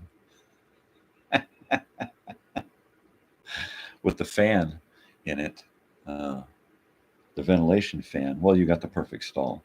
And let's see, Mike in the garage says you are younger than me. Oh, really? I'm 55. You can't be that much older. If you're up this early and you're still smoking weed. But then again, I don't know. My father passed away a couple of years ago from cancer, and he was smoking weed right up until the end. I imagine that's probably the way I'll go out. Unfortunately, that's the way a lot of us are going to go out. It's just the way it is. So you must be in, I'm going to say Western Canada, eh? No? I'm not real familiar with Canada. I was back in school, even though I wasn't great in a lot of subjects. I did enjoy geography and history. Ontario. Okay, Ontario is more eastern, outside Toronto.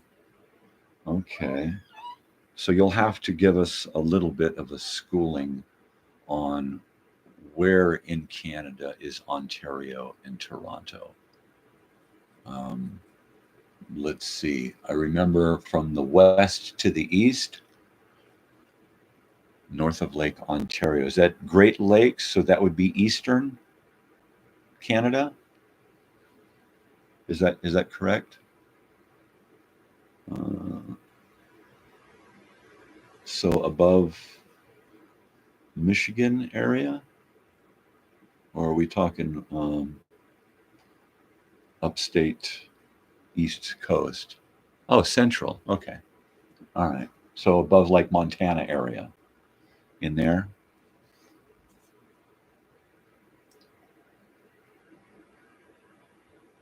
I'm running out of coffee here. That always sucks. No. Huh. Well, let's see. Let me take a look at my globe here real quick. Let's see. La-da-dee. La-da-dee. La-da-dee. Oh my goodness. Yeah, okay, Quebec, Manitoba, Alberta, so British Columbia, Alberta, Saskatchewan, Manitoba, Quebec.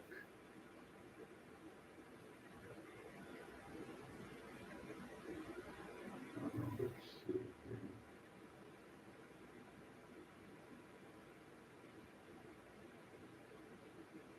Boy, this is hard to read. Huh.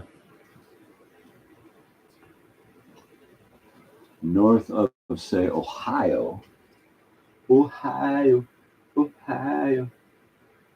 Oh, there's Ontario. Hey, thank you. Awesome. Okay. Gotcha. So it is part of the Great Lakes then, Lake Ontario. Was I at least right there? Niagara Falls? Okay, so that's like what? Upstate New York is Niagara Falls, am I correct?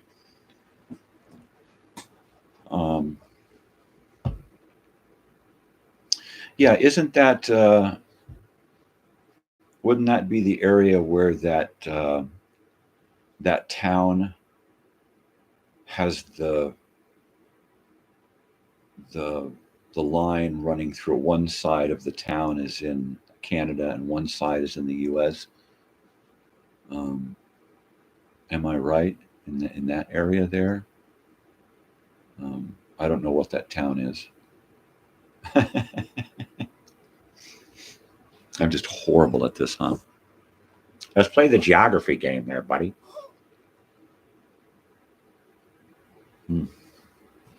Okay. It's kind of, Well, I won't ask you how old you are. My brother was born in 66 and I was born in 68. I live out in the desert and people are weird, so I don't really have a whole lot of friends my age. And there's not a whole lot of, normal people out here in the high desert. So a lot of my friends are younger than me, and the friends that I do have that I've had forever, and family, well, they're all about my age, but they live, elsewhere. And most of my friends from the 80s have removed themselves from California long ago. We got a few stragglers that are still hanging around. There's even still a few in Elsinore, my hometown. And that would be located between Los Angeles and San Diego, inland, on the east side of the mountain range, from the San Juan Capistrano mission area. It's the best way I think I can describe it. Elsinore is south of Los Angeles, about an hour, and north of San Diego, about an hour. And it's about an hour inland from the coast, through the mountains from San Juan Capistrano, about an hour from Palm Springs. It really is kind of an ideal location, which is why we settled there, because my mother was working in Hollywood in the 70s, and my father was going to school in the He's going to school at University of California in San Diego.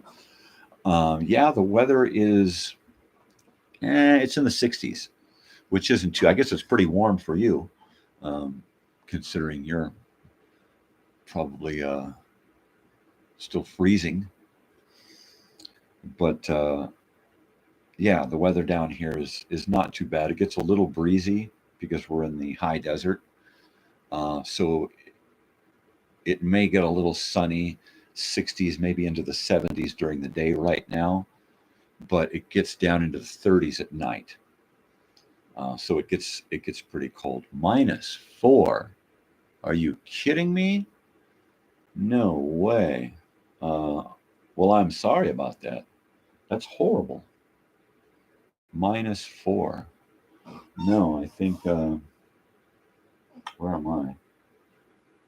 Right now, it's only says 44 outside. I would say that it's probably closer to 40. Oh, really? So -4, and that's warm. See, now that's why I left northern Nevada and came back down to Southern California.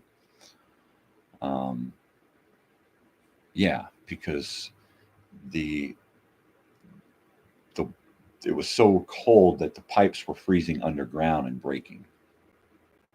We were living in a travel trailer in -10 degrees, and we just decided, nah, enough's enough. That's more than we can take. And so we relocated to Southern California and then wound up out here in the high desert for a job that I had.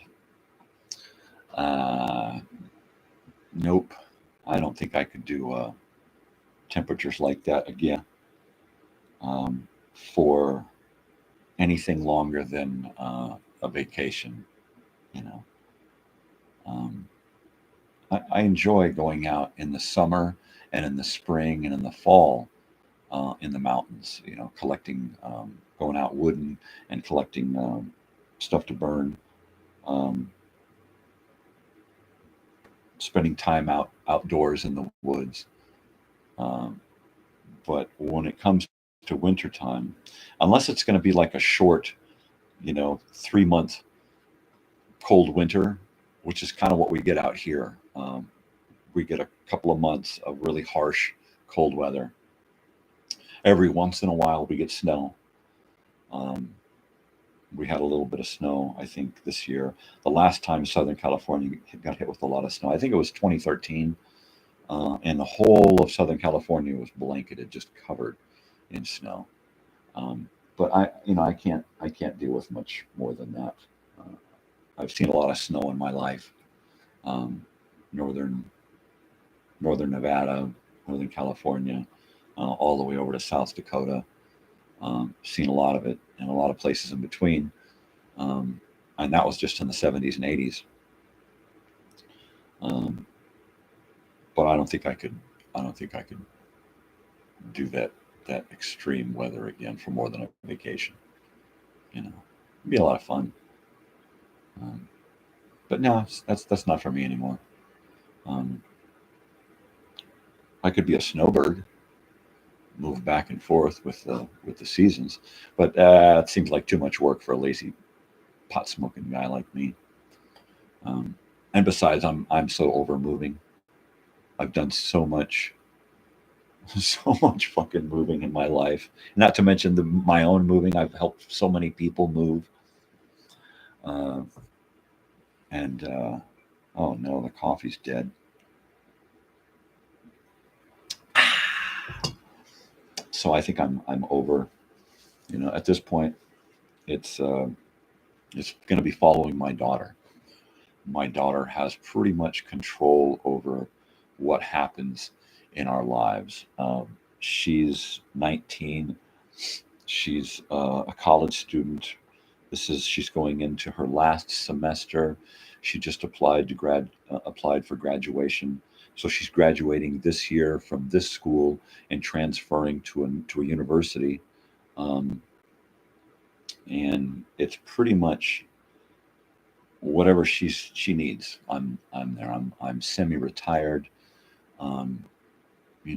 my work schedule isn't huge as it is, so I'm going to work my schedule around hers so that I can just be her chauffeur. Um, she hasn't, because of the school load, workload, and the pandemic, her schedule got completely thrown off, and she was never able to get her driver's license. We drive here and there, and she, does her best to drive as often as she can. But I'm not going to force her to drive until she's ready to get behind the wheel and say, "Yeah, I'm confident."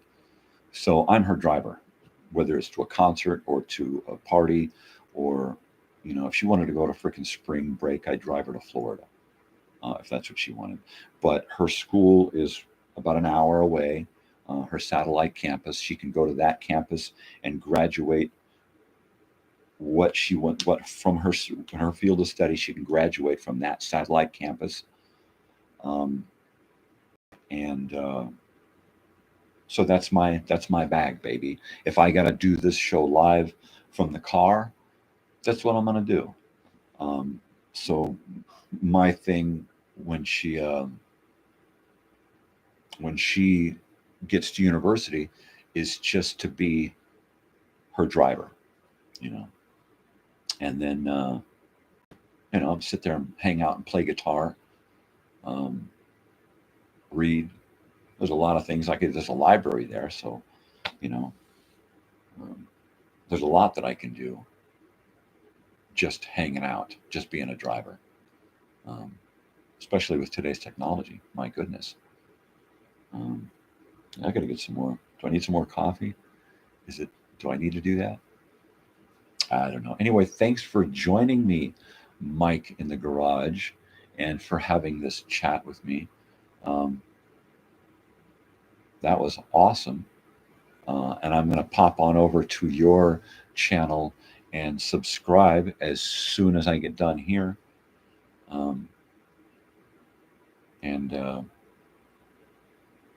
If you're going to read the comments, you're going to have to watch the show, because I'm not going to type in the comments. I'm going to read the comments and interact with the comments. I think that's the best way to do it. I don't know how others do it, but that's how I'm going to do it. Mike in the Garage was here with me, or on the phone. And at some point, I'm going to be set up to take live telephone calls.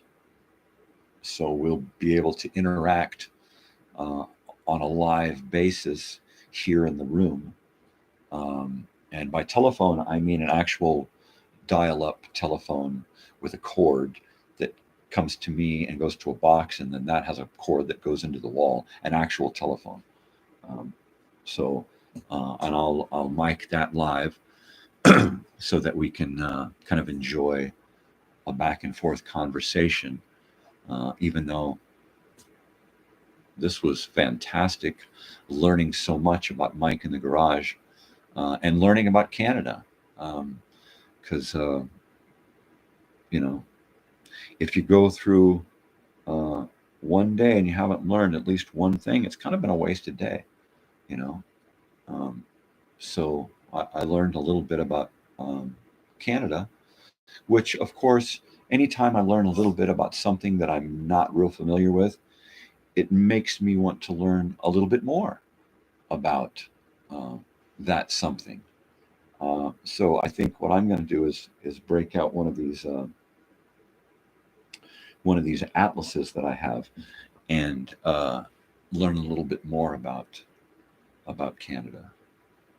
And then, of course, the encyclopedias that I have here are from the 1980s, probably 1980s or 90s.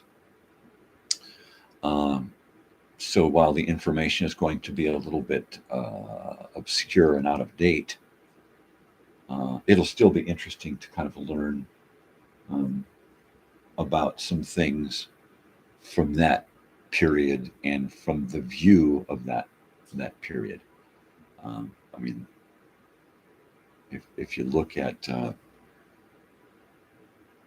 television and radio and literature and any form of media from any period, it is a real, true reflection of that period and those people and their way of thinking. And that's a heavy retrospective in itself.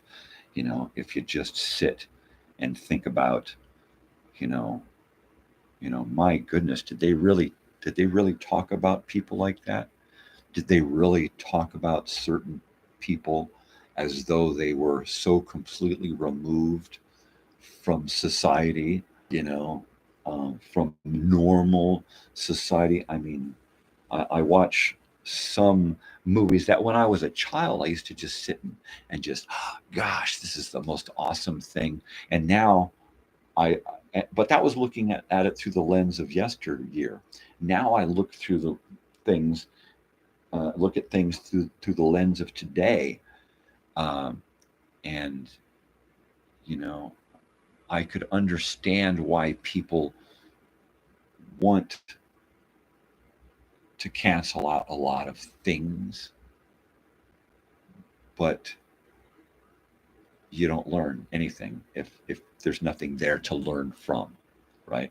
So we need these things. We just need to be taught the right lessons from these things in our past. We can't just cancel them out and get rid of them and say, nope, we're not even going to go there anymore. Nope, get rid of it. Nope, we're not going to look at it. We're not going to, then how are we going to avoid another Hitler if we erase everything? How are we going to avoid another civil war or slavery if we don't look back and look at things from today's perspective and investigate why these things happened?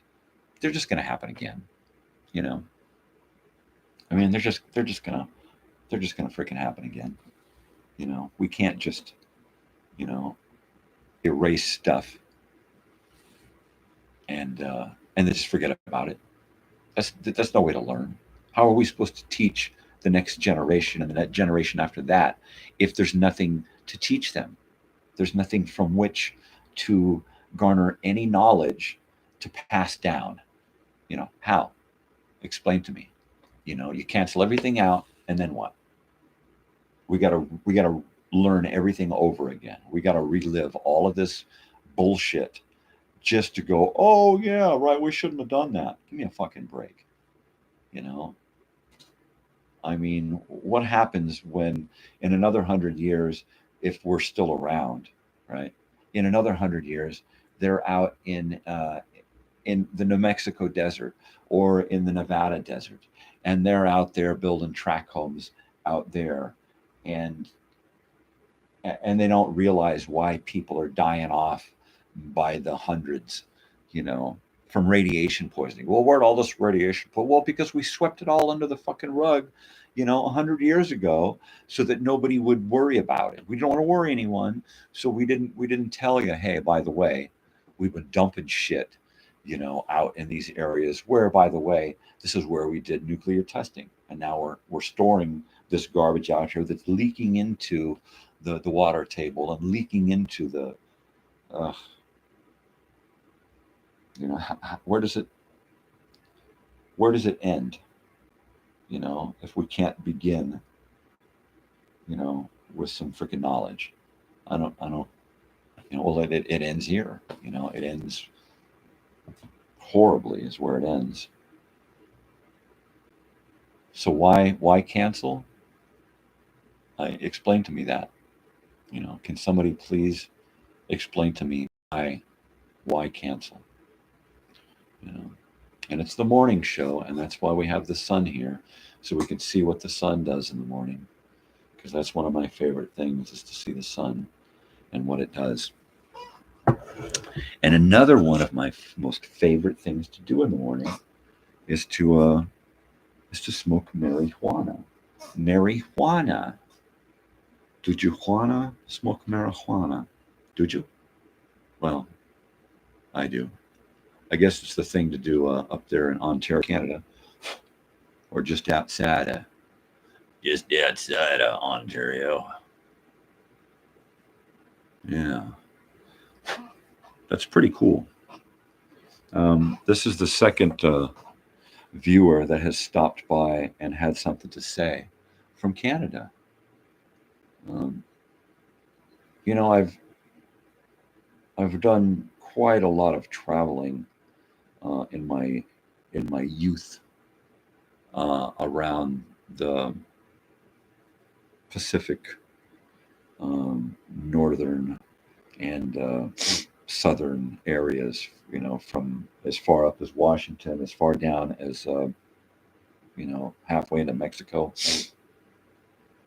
and as far over as South Dakota, and kind of a lot of places in between.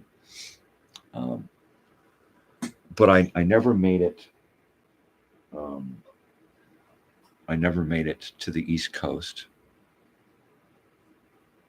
and I never made it into Canada, which is kind of a bummer, because there's a huge Native American culture there, right? I mean, you've got the Native American, or not Native American, but you've got the well, I mean, there were a lot of Native Americans that had to move north to get away from the bullshit down here. But you've got a lot of, I'll say, Aboriginals, if that's the natives and Aboriginals in Canada, as well as a lot of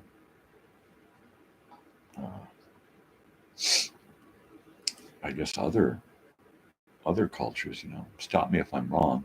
You know, I'm not a freaking genius.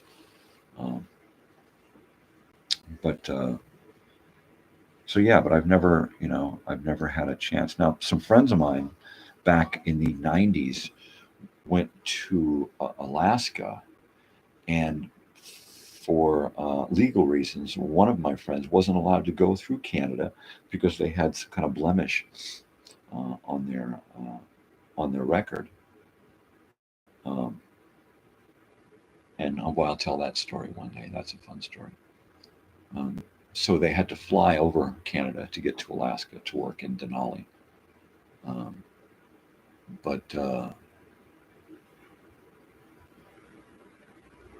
I've never had the chance to go further north than Washington. And I think we were only there briefly, coming back from South Dakota straight west and then down, and that was in the mid 70s. So I was pretty young back then. I remember a lot of these trips in motorhomes back then. We did a lot of tooling around the country when I was young, and then it kind of tapered off in the 80s. And then once I was on my own in the 90s, then my travel was kind of restricted to local. Of course, I could have kept moving like a state away, and then a state away, and then a state away, which was kind of more my speed. But I always seemed to get like a state away and then say, fuck it, and I'd come back to California. And maybe it's because I needed that sense of familiarity. And I am kind of nostalgic, and I'm always kind of looking back, and I hearken for the better days of the past, and and it's not because things in my own life, my own personal life, aren't good. It's not that. It's because things have changed so much, and I can't hold on to so much of these changes and understand them. Is these things, I kind of look at myself as a guy who fell asleep and woke up 40 years in the past. Call me Reverse Van Winkle. All right, that's me, Reverse Van Winkle. Fell asleep in the present, woke up 40 years in the past. And because I see everything through those eyes now, and so everything looks really, really bizarre to me. I feel like a time traveler. Not that I'm here and I keep time traveling into the past. I feel like I'm in the past, and every day I have to go out into the world and see this future that I'm unaccustomed to, and I'm unable to deal with a lot. So my daughter is kind of my guide into this weird future that I live in, because to me it's a twilight zone out there. It is a definite twilight zone. Yeah.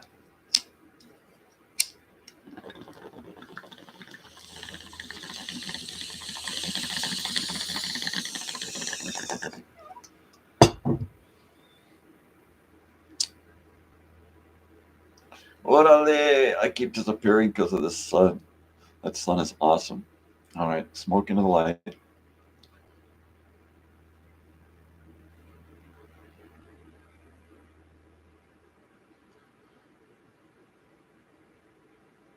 Isn't that awesome? Smoke, dude. Look at the smoke.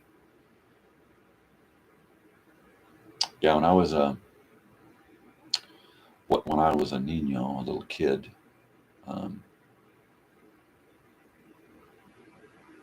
and a teenager and an adult, kind of my whole life, I've always been really fascinated with the whole idea of light and smoke. It's kind of my it has meditative properties, doesn't it? Because it kind of gives you a kind of a swirly,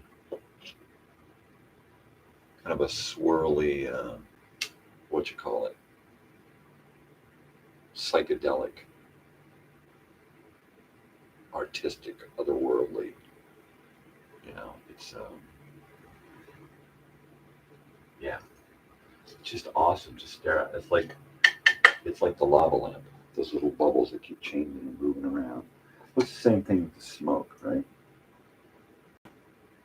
I mean, it is. Let's see if we can get a little incense to swirl around in the sunlight there. Yeah. Well, let's see. I like to move it so that it actually dances through the light. How's that going to work? Is that going to work, Because oh, see, there we go. Look at that. And well,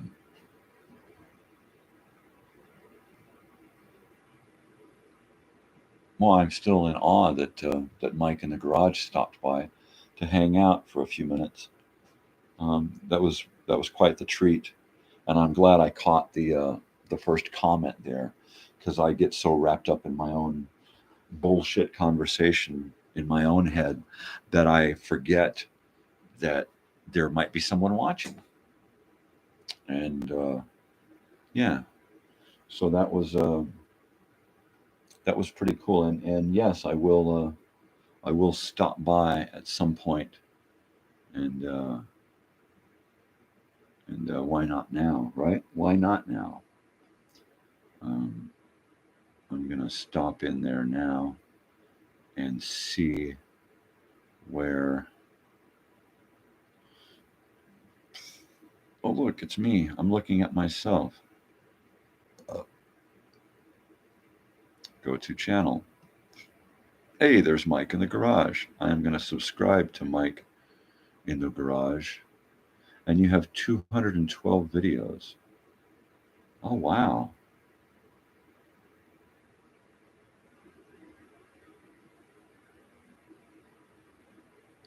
You have a lot of records too?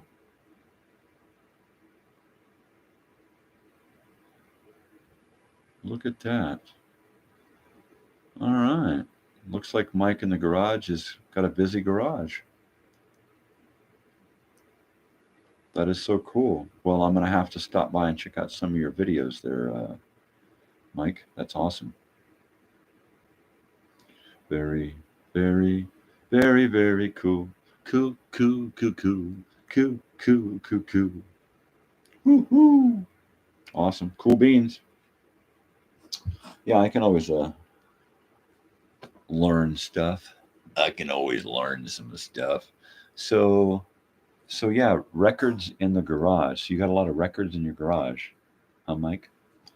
Because while I don't have a garage, I got a friend who's got a garage, and I got a lot of records in his garage because I don't have room here in my little mobile home for more than what you see. And this mobile home will probably fall into the sea because of the weight of all of these records in this poor little mobile home. I'm probably going to just collapse whoosh, the floor down to nothing. Look at that smoke. Isn't that cool? Isn't that just the coolest thing in the morning? The morning sunlight and the incense. Isn't that very, very cool? I think it's cool. Yeah. I remember being in awe of of the sunlight and the smoke and the way that it changes. I mean, look how it falls in and out of the light uh, as if it's just appearing out of nowhere. I mean, that's cool beans right there.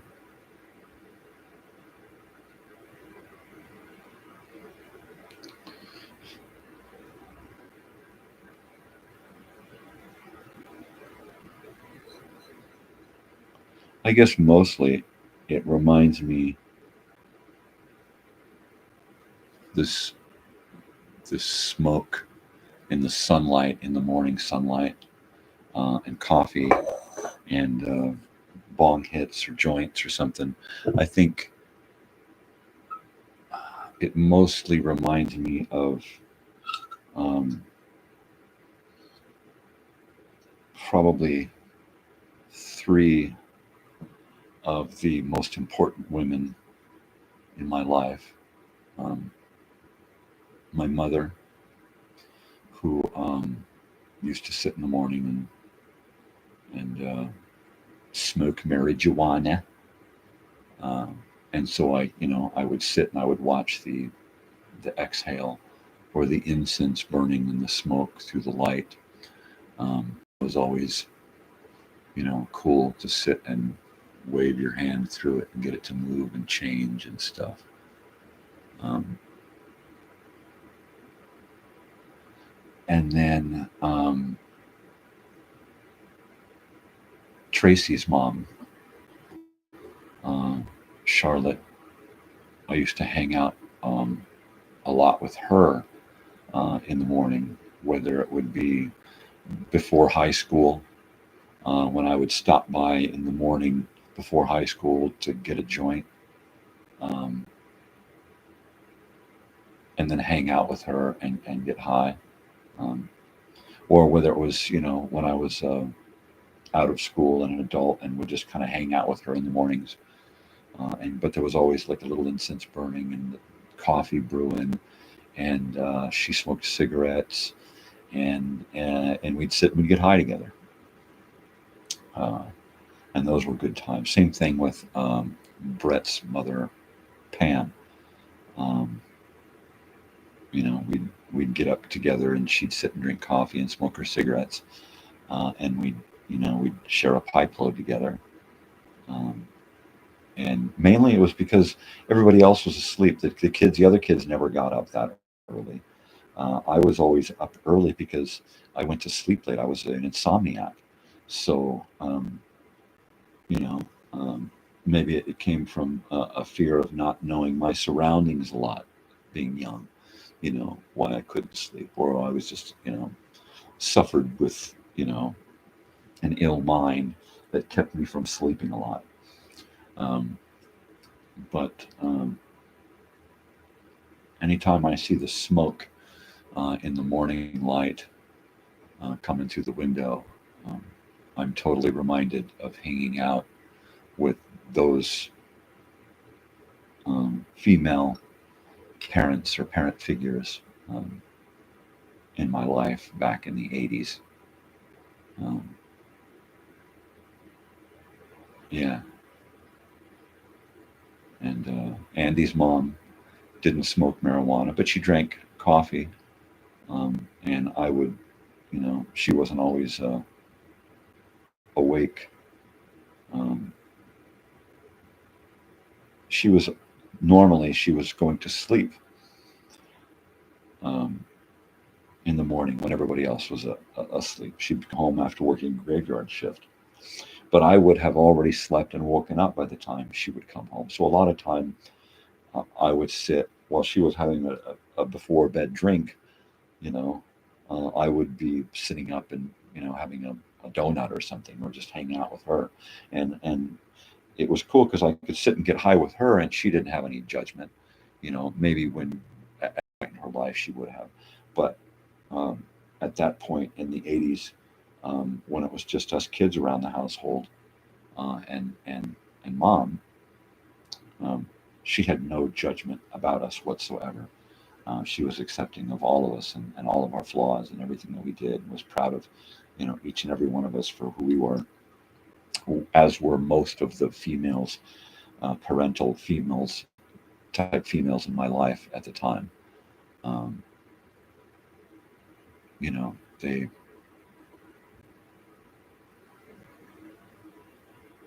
those were good times, and I would spend Steve's mom, Marge, would spend mornings sitting up with her while she drank her coffee and smoked her cigarettes. Of course, I wasn't smoking pot, but I could sit, smoke a cigarette, and drink coffee with her. Um, you know, um, there were a lot of times when I got to just sit and hang out with my friends' parents, uh, on a one-on-one level, on a different basis, other than, you know, this is the kid that my son knows, or this is the kid that, kid from the neighborhood. I could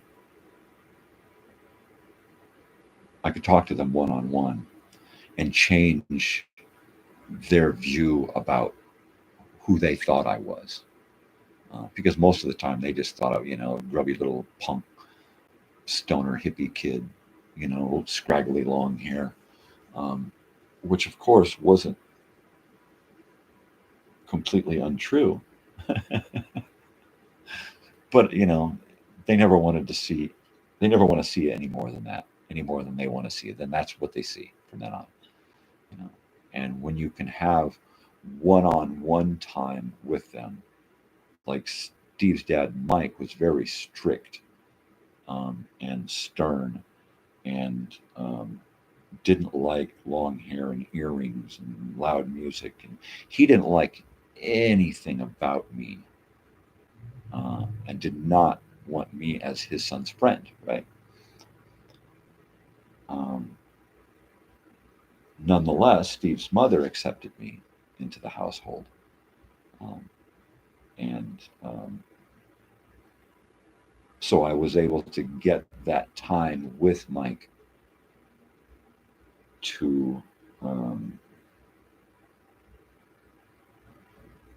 to have one-on-one and learn something about each other, so that um, you know we actually I went on family trips with Steve and just the dad, just me, Steve, and Mike. We went on 2 long trips to Northern California and then again up to Oregon, um, and I enjoyed the hell out of getting to know him, um, because I could talk to him one on one and not as a kid. And he learned that he could talk to me one on one and not me so much as a kid, and that was really neat to make that connection, talk about stuff that he liked when he was younger. And because my father brought us up in such a weird way, that we could kind of connect, with people on different levels about different things from their past, that they're like, how do you know about Jack Benny? You know, Let me check my dogs here. I think they went out. Better move my incense here. Go inland there.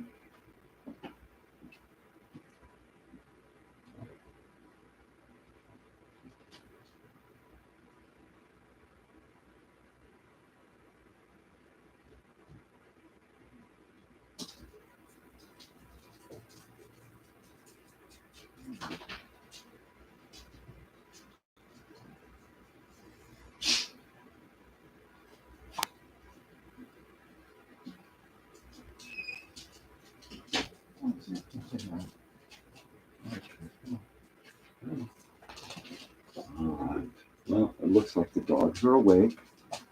And with that, I think we'll say hello to the dogs. And then goodbye to you all. Hello, Oliver. Come here, Oliver. Come here. Come on, say good morning. Good morning. Good morning. I know I better put this smoke away because it's bothering you. There, I'm going to put it up here. And now it should be out of the way. There you go. How's that? Hi. Hi, good morning. Good morning. I know, huh? Well, you shouldn't have taken such a whiff. You should have taken such a whiff. Hi, good morning. Hi, Sam. Good morning, Sam. How are you? Good morning, Sammy. Oh, my little Sammy boy. You know, I drank all of my coffee and ate all of my cereal bar already. I know. What am I going to do now? Guess I'm going to have to eat breakfast. Yes. Well, this has been a great morning. And thanks to Mike in the garage, I had someone to talk to. So yeah, I'll give you further updates on whether my telethon is going to start this week or next week. And I'll be sure to notify everybody I can. So yeah, I am going to check out. And I'm just going to leave the place up and running because I've got to be up and running. And thank you so much for coming by. And I will catch you tomorrow for some old time radio. So thank you, everyone. Adios, weirdos.